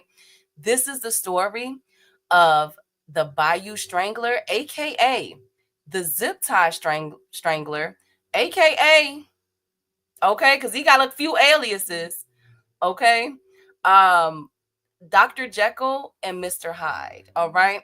And the person that we're going to be focused on is the white individual at the top. And I will link the black individual into the story because both of them are notorious serial killers from New Orleans. So this is a story of Sean Vincent Gillis and how his killings interlapped with another serial killer at the same time, and how authorities were able to finally get this man and bring this man to justice. So Sean Vincent Gillis, just like a lot of the serial killers that we cover, he was born June 24th, 1962 to a very troubled background. Okay. Now, Sean was known as a very quiet kid when he was born, but his mother was his mother put him on like this huge pedestal. She would refer to Sean as her bright-eyed, blue-eyed angel. Okay. He just had all of the characteristics. She never really thought that Sean could do no harm at all. Well, one thing that they were hiding within this family was that Sean's father was very abusive and he was an alcoholic. Okay. Now, one time when he was a child, Sean would wake up to his father holding a GUN over him and his mother. And that traumatized Sean. He never received any therapy or anything for it. But the mother was able to take Sean and get him away from the situation. And ultimately, the father went into therapy, and that was it. Okay. So now his father pretty much abandoned the whole family. So now he took the mother, decided to, I'm going to raise my son, what I'm saying, by myself. And I'm going to give him the best upbringing that that she could. Now, this is where it gets a little crazy. You see, his mother's mother, Sean's grandmother, owned a funeral home. And so as Sean would get older, he would go to his grandmother's funeral home and help out, okay? Help out in the family's business. But one thing that Sean began to take an attraction to was dead bodies. You see, while they would be getting the people, the bodies prepared to be placed in a coffin and everything else, doing their hair, we already know what goes into that. Sean would be there watching his family perform this, but he would become very obsessed. He liked the fact that the women bodies in particular wouldn't move. And so Sean would decide to lay in the coffins with them. He would also play with their hair and hold their hands and all that type of stuff, right? That's what he was into, okay? So as he grew older, now this is why I say something was wrong with this family, okay? Because they knew he was doing this. There was nothing reported. And then when Sean became a teenager, he would begin to hang out with the neighborhood kids. And these kids were what we would call the neighborhood weirdos. You know what I'm saying? The ones like, okay, what the heck is y'all? Like, y'all some weird kids. Like, don't come over here. He was one of those type of kids. And so in the back of this grandmother's cemetery, there was a group, an older kids group that would practice devil worshiping and seances. And so when Sean and his crew found out about it, they would visit that crew and watch them perform different things. So one of the acts that they would do is they would take dead birds and sacrifice the birds to the devil. They would do just all kind of things inside the cemetery. And so Sean would watch this and become intrigued with this, all right? And pretty much follow suit with it. Well, once Sean graduated, but let me just say this, it's no record that he was violent or harming these animals. Basically, the other kids were harming these animals. I call BS, but because I've been studying this for a long time, I find that a little hard to believe, but we're gonna go with it, okay, folks? So as Sean became older and he graduated high school, he never really had the motivation to want to pursue anything else. Sean, his mother would like try to talk to him into getting like a gas station job at a grocery store or something. And Sean, he would get these jobs, but he wouldn't hold on to them for a long time, right? And everybody, the majority of the jobs, the supervisors there would complain about Sean's attitude. They would say, like, you know what? He's just not a people person. He would just come off as rude or would just stare at you and wouldn't interact. So that was really why he was getting terminated from these positions, was because he just wasn't a people person. And this is a customer service type of area. So he couldn't keep a job basically for no longer than a few weeks. And something happened between him and his mother, which is not spoken about, but I know it did though, because peep game, y'all. His mother decided decided to leave to Georgia. But she told Sean, now remember, Sean was her pride and joy. That was her blue-eyed baby. Okay, that's how she would present him to her friends when he was a child. Now that he's an adult, Sean's mother chucked up the deuces and said, I'm moving to Georgia, and you gonna stay your ass right here in this house. And guess what, Sean? I'm gonna make sure that you are okay. So his mother was paying his way, okay, was paying for his rent, his light and gas bill, everything, because she didn't want him coming back. Now, we don't know why, but as the story unfolds, I think we're going to figure out like, okay, yeah, she knew. Okay.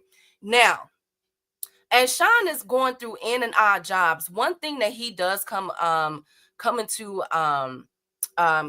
account with is a computer. Now, mind y'all, this is the 90s, okay? Computers are like a big thing, all right? So his mother ends up buying him a computer at home, because remember, he ain't got no job. And he becomes basically obsessed with the World Wide Web. But one thing that he begins to visit that he just could not get away from was the P-word sites, okay? Porn sites, all right? He became obsessed with them. But his browser history would later show that the videos that he would watch was not like, you know what I'm saying, like a Pinky video or something like that. You feel me? It wasn't like that you men were watching back then. He was watching dominating videos of, you know, people getting snatched up. He was also watching, he really took a liking to women being held down, held in bondage, basically your S&M type of videos. Now, there's nothing wrong with them, okay?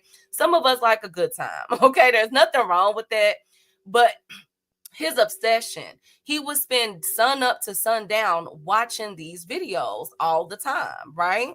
So it became to the point where he was unable to really fend for himself, like go out and do things. He would require his mother to, you know, really pay for his whole way, until in 1994 he met this woman that you guys see in the middle picture. Okay, now this woman, she is described how do I, without being mean, okay, um okay, so she was mm. Okay, because I gotta, because her interviews are online, all right, and it don't really paint her. When you watch her interviews, you're gonna think that she kind of slow. You know what I'm saying? Like something wrong with her. But anyways, in 1994, he ends up meeting this woman. She fell. They were at an event, and she fell like madly in love. Her name is Terry. Okay, and so Terry was like, it was like a love at first sight for her. She saw him and she was like, you know what, that's my boo.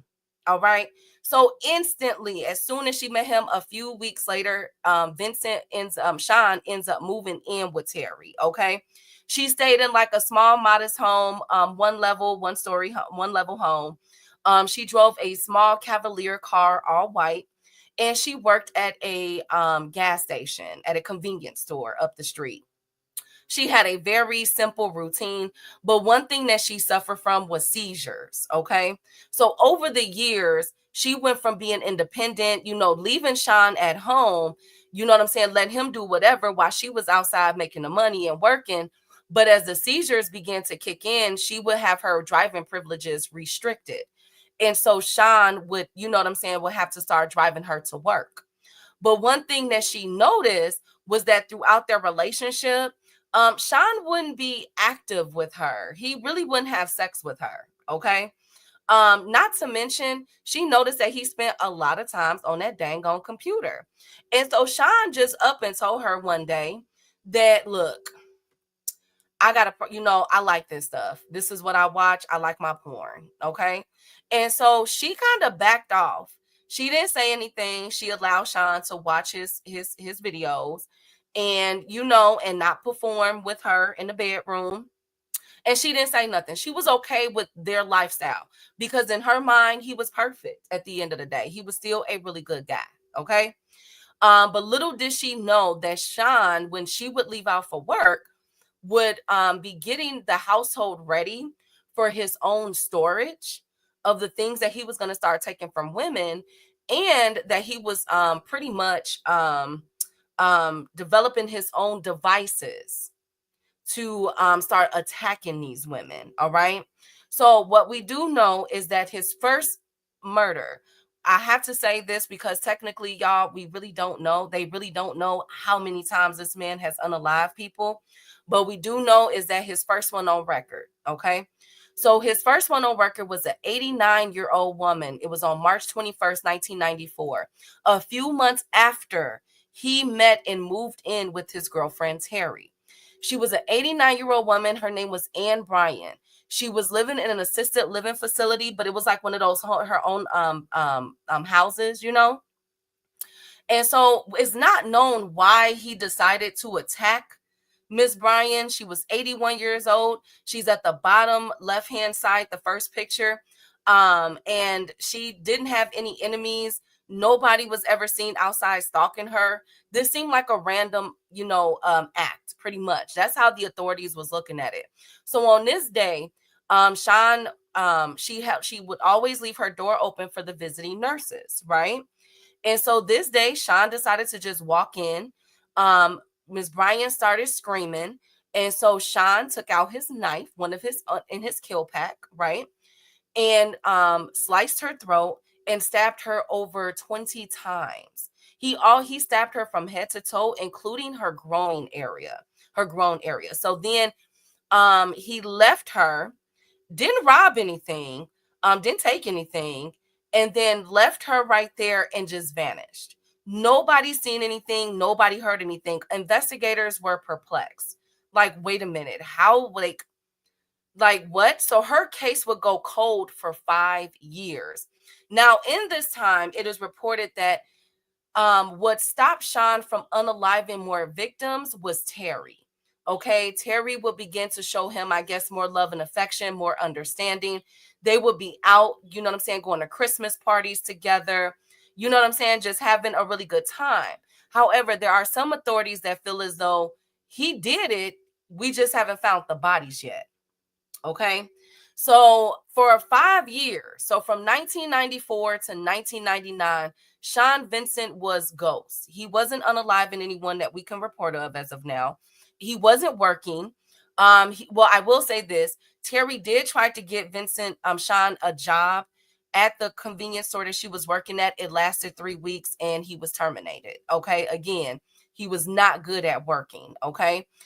So basically, she was the main provider, the main caregiver for Sean.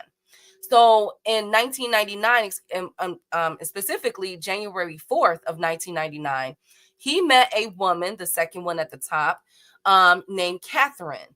Now, Catherine was 29 years old. She was a sex worker and a drug user. Okay. Now, but Sean knew her. All right. Sean did know her. So when Sean picked her up, he propositioned her. Y'all already know what, you know what I'm saying, and gave her the money. He pulled over to a secluded area, and that's when Catherine began to perform acts on him. What she did not know was that Sean had his kill bag. And in this kill bag was one of the things that he used was a zip tie. Now, hence the nickname, the zip tie killer. Now, when she was going, doing oral on him, he took out the zip tie and put it around her neck and began to strangle her. Now, Catherine fought back. Remember what I tell y'all, some of the toughest people are sex workers and strippers. Okay, they gonna bang, right? So she fought him tooth and nail to get him off, but he overpowered her and ended up strangling her. He then took her body, put it in a secluded area in the forest, and performed acts on it. He then cut up her body and he began to eat parts of her body. Okay. He then left her body right there and drove off. He went to the gas station. This happened in the middle of the night, so nobody seen it. Okay. He was able to wash his car off, clean out his car and everything, and drive home and meet his girlfriend Terry at home off of her shift, like nothing happened. Okay. So that was Catherine. Well, that night, Sean got such a high. He got such a high. Okay.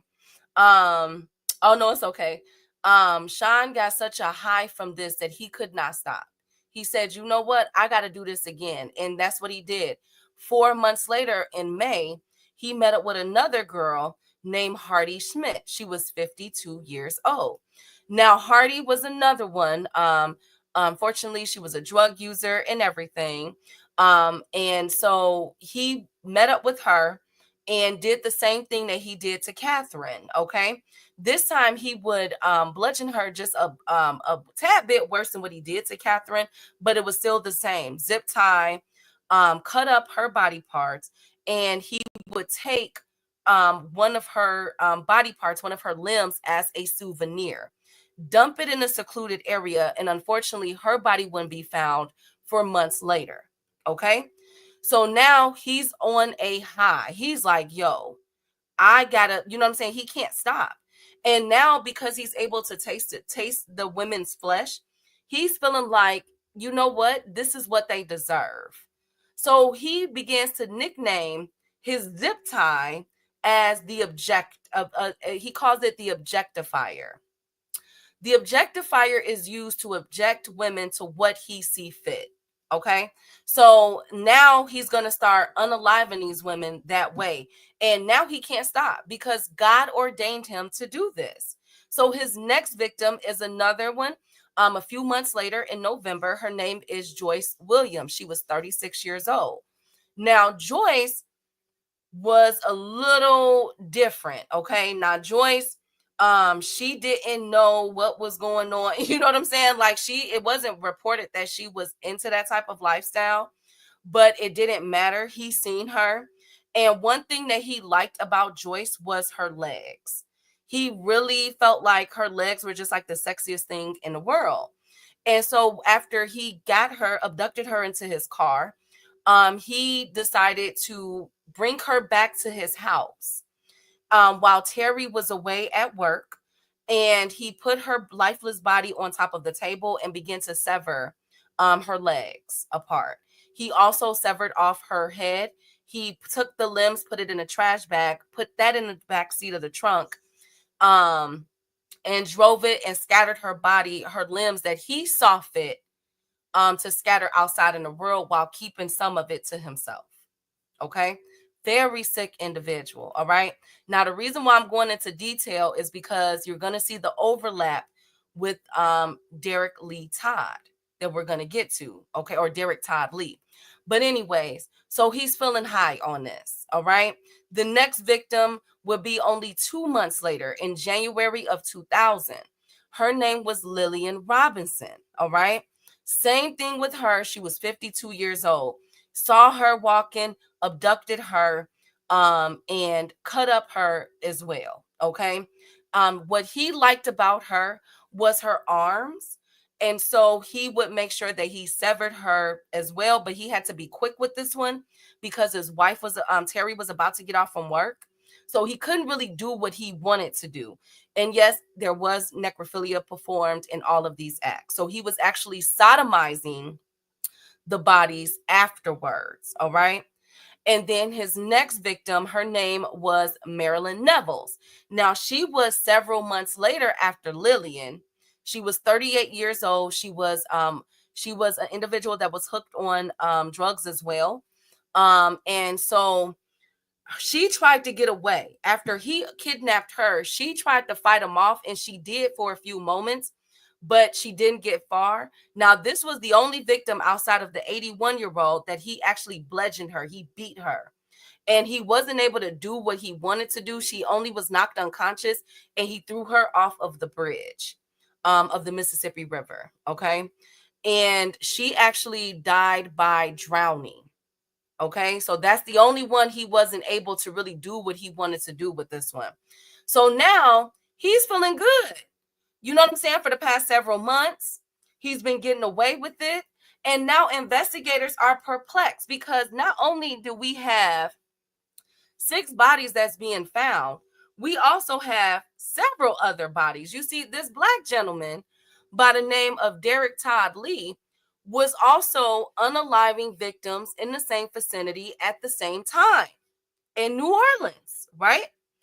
Now, Derek Todd Lee method was way different than Sean, but the result was still the same. You see, what Derek would do was strangle his victims and just leave them, right? Whereas Sean was cutting up body parts and eating them and doing all that other stuff. So now investigators have over about 10 bodies now just being dumped on the side of the road, underneath viaducts, everywhere, and they don't have a person in custody or a suspect. So the people of New Orleans in these parishes are getting upset because these are people's mothers, sisters, aunties. Like, what are we doing to combat this? The police were not really being forthcoming. And they felt like because the majority of these women were either sex workers or they were drug users, they were being overlooked, right? We already know how that goes. So there wasn't really, it wasn't no heat to the police officers, right? Until one day when that last body fell over the bridge, Miss Marilyn, the 38-year-old that Sean had unalived, that's when they decided to put together a task force. And this task force was garnered towards getting the Bayou killer. Now, at the time, investigators thought that there was only one person. Okay. They only thought that they were dealing with one person. They didn't know that it was 2 and 3. Actually, it was 4, but they didn't know that it was 2 people at this time. Okay. So as Sean, doesn't know about this task force, nor does Derek know about this task force. But one day when Sean came home, he turns on the TV, and him and his girlfriend Terry is sitting down watching it, and the news report comes on about a body that was just found. Now Sean is thinking that it was Marilyn's body that he had dumped over off the bridge, right? So he's like inside gloating. He's gleaming because he's like, oh, they're about to talk about me. He was surprised when a black woman face came onto the television, and they were talking about what had happened to her. And so Sean was like, that ain't none of the black women I killed. And that didn't happen when I had unalived these people. So wait a minute, pause. Who the hell is out here? Like, wait a minute, is there somebody else? Wait, whoa. So Sean excuses himself from Terry and said, yo, I got to go work on a computer. He goes on a computer and creates a separate file. And this is in this file, he would start to send all of the news articles and news clippings of everything they were finding out about this new serial killer, because he knew that it wasn't him. And Sean would become obsessed with this person, not in a way of admiration, but in a way of competition. He's looking over these victims that he didn't know of, that Derek was committing, and another person that was committing, but really Derek. He's looking at the victims that Derek was unaliving, and he's saying, wait a minute, pause. Okay, so he's doing X, Y, and Z to them. You know what I'm saying? Like, okay, we finna go body for body, because you can't do this how I do this. Like, this is child's play. So Sean decides that, you know what, it's time to up the ante. And he waited a few years until all of this calmed down, because Derek would go on to get arrested. And that's when we found out about the first Bayou killer. Derek was arrested, and that's what the police said. The police said, like, oh my God, this is our person. Now, remember when I said that there was a FBI profiler that came into this case? Well, prior to them locating who Derek was, the profiler, and if you guys don't know, these are people that are skilled in this stuff. They locate these type of criminals. They have an over 85% success rate, okay, since their inception back in the 1970s. Well, this FBI profiler came into this task force and told them, yo, the way that some of these bodies are looking, you're looking for a white male, mid to late 30s or 40s. He's a loner, okay? He's good with knives, but he probably won't have a criminal background. You're looking for someone probably doesn't have an adequate work history. You know what I'm saying? Matter of fact, he's going to blend in. You wouldn't even think that that is your killer. But he was adamant that the way that some of them bodies, what was done to those women, it's a white man, okay? And he's a loner. He don't work. He don't really do anything, okay? So when the FBI located Derek off of DNA analysis, they quickly threw what the FBI profiler said to the side. Okay, they were like, no, the FBI profiler is trying to tell them, look, nah, you looking for somebody else too. You're looking for the person is 2 killers. If you already caught Derek, you're looking for a person, and I'm sure that he is a white male, middle-aged person, okay? They're like, nah, we got our guy. So they were going to put all these bodies on Derek. And we were looking at about 13 bodies at the time. Okay. And so they quickly threw out what the FBI profiler, what their recommendation suggestion was. So they throwing a book at Derek. They are offering him a death sentence. Now, some people feel as though because of the uproar that the killings were getting, that's what put the heat on a DA to give him a death sentence, and he was sentenced to death. He died before he can, before the act can be carried out. But Derek was sentenced to death for these killings. And the police thought, okay, open and shut case, we're done. But little did they know, Sean was following this case like a hawk. Remember, I said he became obsessed. And so he changed that file that he had in his computer, and he changed it to DTL, which stands for Derek Todd Lee. And so he would put all the clippings and all the photos into that file, and he would, pretty much gloat at the fact that you got caught and I didn't. And now I get to continue on what I wanted to do because you were no competition for me anyway, right? So, and that's exactly what he did. But this time he would strike closer to home. You see, Sean had a best friend by the name of Johnny May Williams. And so 3 years after his last killing, Johnny May Williams, they were friends for like 10 or 12 years. They were known to like tell each other everything, but Johnny May didn't know that Sean had a secret like this, that he was doing stuff like this. So one day, Sean picks her up, they go to an event, and he's driving her home, but they stop in a secluded place. Miss Johnny May is not thinking of anything because this is Sean, this the homeboy. You feel me? We best friends. We know each other. He know my kids. I know his girlfriend, Terry, like this family. You feel me? But what Johnny didn't know was that Sean was also infatuated with her. Like he loved Johnny May. Johnny May was known as a very beautiful woman. She did do like sex work on the side, but like he loved her. You know what I'm saying? Like he was like entrenched with Johnny May more than the other women. And so he couldn't wait, y'all, to get his hands on this woman. And that he did. He strangled her. He cut open both of her legs. He took her back to the house, laid her body on the table, cut off some of her limbs, stored it in his place. Remember, I said he had his own little private collection in the house. And then cut her body up and took and dumped her body on a side location. This was shocking because everybody in the community, everybody in the hood knew Johnny May. Okay, everybody did. And this like shook up everybody, like, whoa. But it even more so shook up the police because they thought they had their guy. They thought Derek is locked up. He's awaiting trial. Wait a minute. Hold on. We got another one? And the FBI profiler was like, I mean, I tried to tell you. I tried to tell you. You feel me? Like, come on now. Like, I tried to tell y'all. Like y'all just said that we was lying and y'all got y'all other person. So now they're like, oh, smoke. So now the community is like, bro, nah.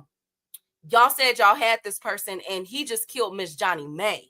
Like, what are y'all doing out here in these streets? Okay. So now the police got to get it together. They like, okay, it look like we're looking for somebody to help. It's okay. What did the profiler say? It's a white dude. Okay, let's comb through our sex offenders list and da-da-da.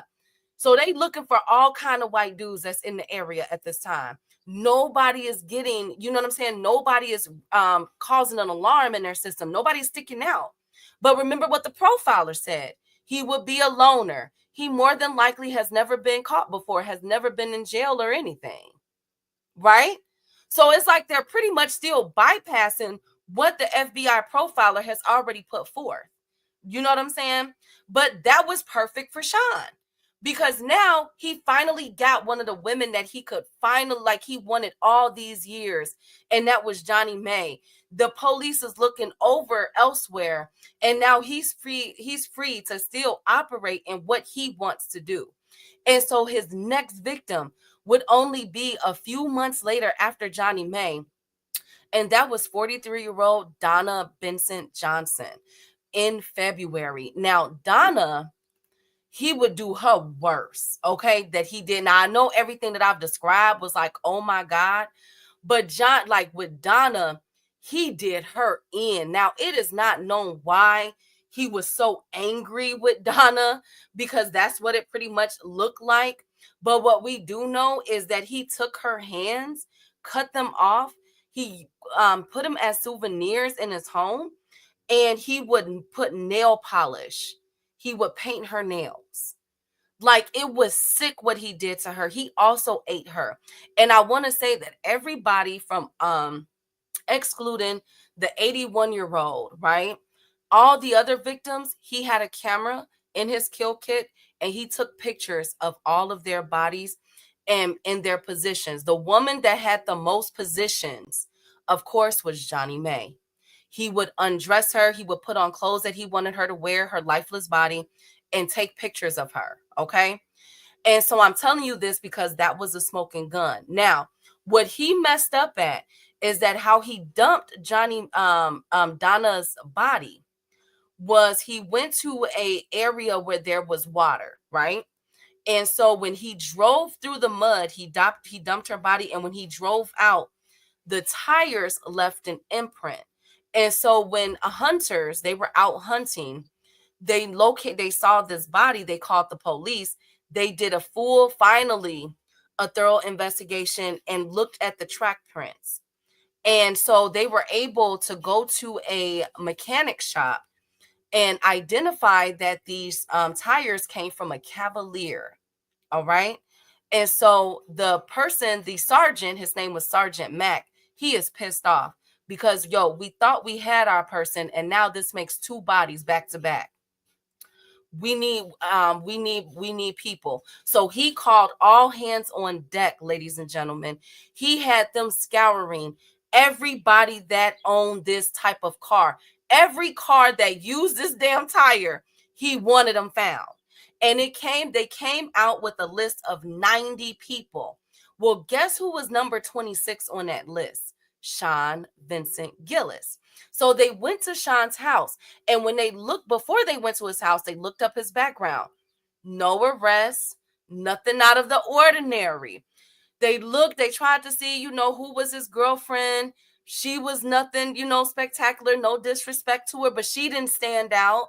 And he lived a loner life. Didn't really have that many friends. But unfortunately, he was not a suspect. They didn't think it was him. You know what I'm saying? So when the police came, they just thought that, you know what I'm saying, they were gonna get the whole what they got from the other 25 people. Nah, we don't know, shorty. Nah, we didn't do this. Nah, we didn't do that. And they were gonna clear him. But remember what the FBI profiler said he was, right? He was like the perfect match. I don't get it. But anyways, they go to Sean's house. Sean is there, and they give him the picture of Donna and say, "Hey, do you know this person?" He's like, "No, I don't know, sure. No, excuse me, sorry." He says, "Yes, I know Donna." Excuse me, it wasn't Donna. I'm sorry, I always get them two mixed up. It was Johnny. They gave him the picture of Johnny. He said, "Yes, I do know Johnny. I just seen her not too long ago." So the police is like, "Oh, you seen her? Okay. Well, what was y'all doing?" "Oh, we just sat in the car, but she had her period and it bled through and she got some of her blood on my car. It was a massacre. It looked like a massacre." And so now the police is like, "Whoa, wait a minute. Okay." And they're like, "So where did you last see her?" "Oh, I seen her a few miles out by the river." You feel me? They like, "You mean next to such and such?" He's like, "Yeah." So they like, "Wait a minute. He was with the victim before she disappeared.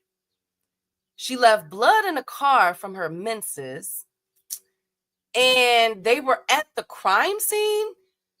So they like, "Wait a minute, Sean, what happened?" He said, "Well, she got out the car and left, and I got out to pee. I had to pee." And so they like, "Hold on, Sean, go ahead and log on out for me. Come with us. Let's go to the precinct. Let's talk about this a little bit more." You feel me? Because it ain't adding up. You feel me? The math ain't mathing on this one. And so they took Sean down to the precinct, but they couldn't search his home or anything. They did not have a warrant. And they sat him down, and boy, were they shocked. They showed the pictures of the victims, And it was almost as if Sean was like idolizing them, the way that he was rubbing his fingers, like his fingers onto the pictures. The police noticed that, but he was eerily calm. He never tried to, I need this, I need that, nothing. He was just chill. And so for the next couple of hours, Sean confessed to the 8 murders. They didn't even know that he had unalived that 81-year-old back in 1994. And he confessed to that. But let me tell you how Sean did it. Prior to his confession, he told them that I would like a lawyer. And the police stupid selves never got him a lawyer. Y'all see where I'm going with this? Okay. So he's confessing. He's he's telling everything, letting them know what happened and all this other stuff. They take a swab and everything. And he but the thing is that the way he's confessing, it was considered circumstantial. And so without anything concrete, they really couldn't arrest him. You know what I'm saying? Hold him there. So they let him go. But the Sergeant Mack, put an expedited action behind that DNA swab. Okay. And to see, because they found on Johnny Mae's body that there was DNA left on her. The second victim, she had, remember I said she was fighting them back. She had skin cells underneath her skin. And the latest, and one of them had his pubic hair as well. So they were like, look, we think that this is our guy and we don't want him to get away. So when the DNA hit, the judge issued a search warrant and they were able at 1:00 in the morning to go to his home. Now, Terry is there at this time and she is shocked. She's like, wait a minute, not my boyfriend. So she's actually fighting the police back, saying, y'all got the wrong guy. My boyfriend, he would never do this. Sean walks right over to the police, puts his hand behind his back and walks away with him. Very calm. And so she's like, yo, Sean, what are you doing? Like, tell them you didn't do this. And so the police officer grabs Terry by the hand and lets her know, ma'am, he already confessed. We were just waiting on the DNA to confirm it. And so they scoured through his home looking for everything. They would find chainsaws, knives. Remember that area that he kept kept his stuff in? They will find all those items, the chainsaws, the valuables that belong to them, whether they were earrings, necklaces. They would even find ligaments. Okay, remember I said he was painting Donna's nails that he cut off her hand? Found that and everything. Like, it was a freaking horror show. And Terry had no idea who she was living with, okay? And so he's charged with capital murder for all these victims. But remember what I said, he asked for a lawyer and they never gave it to him. So unfortunately, his confession that he did was inadmissible. He literally gave every detail of what he did to all of his victims. When they asked him in his confession, because you could see the tape on YouTube, when they asked him why did he do it, he said, because I am God. Okay? When they asked him how he did it, he went into specific details. He let them know that the zip tie that they found, that's his objectifier. That's how he objectified women, subdue women, and do what he wants. He admitted to cannibalism and keeping their legs. He let them know why he decided to choose the women that he chose, because there was something about them on their bodies that he loved. He also admitted in his confession of his admiration and his love for his mother.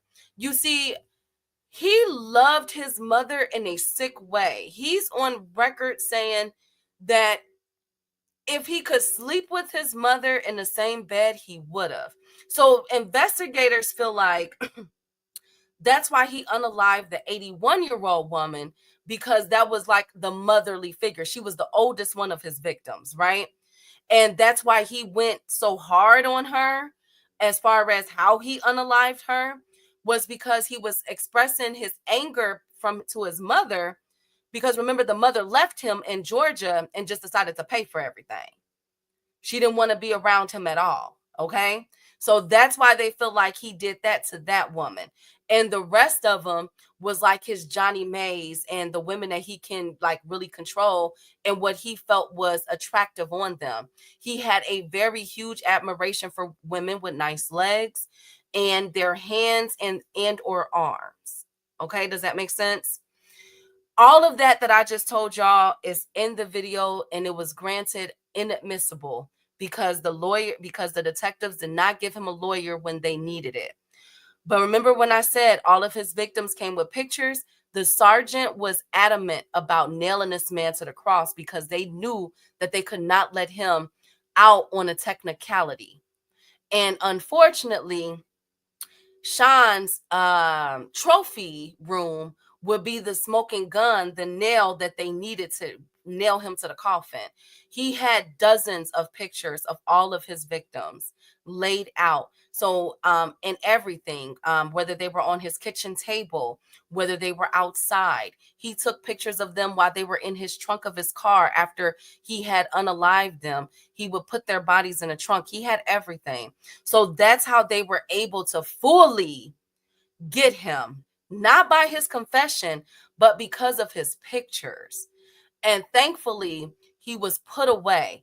And now he's known as the other Bayou serial killer because the first person that they were able to get was Derek Todd Lee. Does that make sense? Both of them were unaliving victims and dumping their bodies. They just had a different pattern of how they did it. Together, these two would go on to unalive in total about 20 women, okay? Between 15 and 20 women, all right? Now, remember when I told y'all that there was another one in operation? We talked about him before. Remember Ronald Dominique, the cross-dresser who was unaliving boys, men in the LGBT community? So if you put in those three people alone, you have over 50 bodies in New Orleans in a very small time period. And we haven't even gotten to the serial killings after Hurricane Katrina. That's a whole nother story. And the myth, some people feel this is a myth. Some people feel it's true. I think it's true because a whole lot of bodies were popping up behind that too. But anyways, that is the story of, oh, and I do want to say Sean was convicted to life in prison. Unfortunately, the jurors felt like, one of the jury felt like they couldn't, from a moral standpoint, give him the death penalty. He could only be convicted to life, but Derek Todd Lee was given a death penalty. You understand? But they didn't give him that. He is still alive to this day. He has filed 2 appeals since then. He is trying to get out of jail. Now, his girlfriend, Terry, get this, y'all. She still lives in the same house in New Orleans. You can just drive by there. Everybody knows the Terry house in this parish. She still lives in the same house. She still drives the same car. She says that it's not haunted and it doesn't bother her. It's not like a bad spirit or anything like that. Some people think she's crazy, including me, because bruh, I would have sold everything. You understand? But she hasn't. Some people feel like she's still holding on to Sean. That's a way of her holding on to him because of how much she loved him. You know what I'm saying? And she took care of him and everything. Sean is in prison in New Orleans. He is isolated. He is not allowed to be with the general public because of several threats to his life. He cannot be in GP. And that is the story of the zip tie killer, aka Sean Vincent Gillis. I bet y'all never heard about him. He was apprehended in 2004. I bet y'all never heard about him. I keep telling y'all, people think that you got to go to the 60s and the 70s to get these killers. And I keep telling y'all, I can give y'all several killers from the past 20 years. That was just recently caught. He was caught in 2004. I keep telling y'all that, man. Keep telling y'all. Keep telling y'all. And I'm not even done with this New Orleans case. I just brought up those two. If I was to do a whole segment on New Orleans and the overlapping of these killings, it's about 4 people, 4 or 5. It's about 4 or 5 people. They was getting it in, except for the other one. He was on the other side. And there's a female too. I bet y'all never heard about her. I know y'all ain't heard about the female serial killer out of New Orleans. No, y'all ain't heard about her. Her name is what is her name, Key? Mary Jane Jackson. Type that up. Crazy as hell. New Orleans got some stuff, boy. No, I'm not gonna do that. My goodness. Yeah, she is crazy. She's definitely crazy. The girlfriend, she still does interviews. You can look her up. Mary Jane Jackson was from the 1800s. Look up her case. It's some spooky stuff that go on in New Orleans, okay? Some crazy stuff. They get it in. You got the Axeman in New Orleans. If you believe that voodoo stuff, which I do, it's a lot of stuff that's behind voodoo killings, satanic ritualistic type killings. And who would have thought that Sean was a part of it? Now, he wasn't unaliving people when he was a kid, but at least that we know of. But the fact that he was participating in devil worship at such a young age and at his grandmother's cemetery that the family owned. Crazy, right? They called him the Haitian hitman. Yeah, he's one of them too. Yeah, he's one of them too. But yeah, I hope you guys like that one. Only 20 years ago, I'm gonna do a whole segment on my channel one day of New Orleans, because New Orleans is number 7 in this in the U.S. as far as serial killers are concerned. They are only number 7. It's a lot of bodies out there. So I pray that y'all like this one. Upper. Salute to the beautiful Queen Ty, Raina, Marcus, Just Do, Kawhi. I hope you guys like this story. Everybody that was here. Lee Jackson, Slogan. Thank you guys so much. I really appreciate y'all. Make sure y'all subscribe to Just Do channel. Thank you. Salute to the beautiful Queen, Miss Joette. Next week, I'm gonna come with another one. This next week's story, we finna go deeper into the South. We on this one, but wait until we talk about the other overlaps and the rest of the southern states are very peculiar, very peculiar, and I don't understand why they don't put these type of people up there. Okay, but I got you. Okay, I'm gonna see y'all over the weekend. Happy Easter to those who celebrate it. Happy Good Friday to everybody. Thank you, Zach B. And I pray that you and your family stay blessed. Salute to Upper, his beautiful wife and family. Thank you guys so much. Yeah, but it's a lot of black folks too. Like I'm gonna bring you some. Watch, don't even trip. I'm gonna bring y'all some. Y'all gonna be like, damn, because who would have thought that Sean was killing with Derek? They didn't know each other, but Derek. You feel me? Who would have thought? But I got y'all. Exactly. But I got y'all. I'm going to see y'all later. As always, I'm out.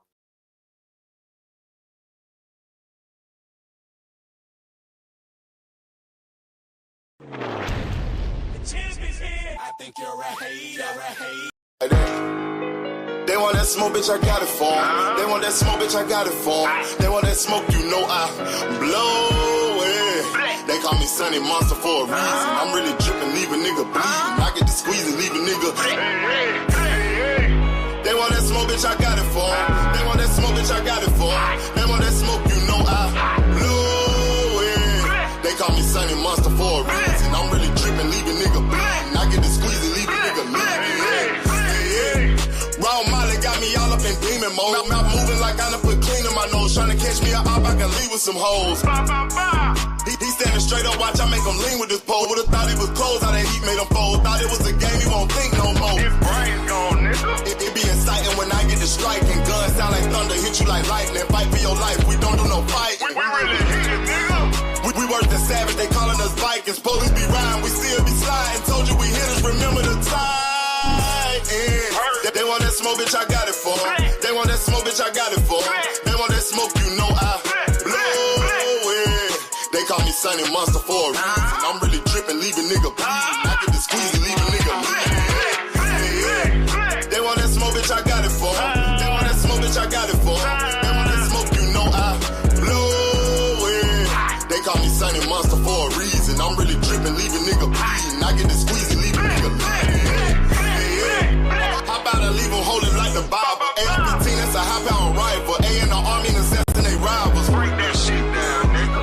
AK or anybody kill. Hop out, keep the drilling and spilling. Stay on point 6-2, gon' split 'em. FN, that's for any fuck nigga. You a plug, then I'm pulling up, nigga. You my lunch, eating bullet for dinner. 5.0, eat 'em up, eat 'em up. SK, smoke killer for show. Drum rounds and cripple ops, Draco. I got them all, you don't want no. They want that smoke, bitch, I got it for 'em. They want that smoke, bitch, I got it for 'em. They want that smoke, you know I blow it. They call me Sunny Monster for a reason. I'm really tripping, leave a nigga bleeding. I can leave a nigga bleeding. They want that smoke, bitch, I got it for 'em. They want that smoke, bitch, I got it for 'em. They want that smoke, you know I blow it. They call me Sunny Monster for a reason. I'm really tripping, leave a nigga bleeding.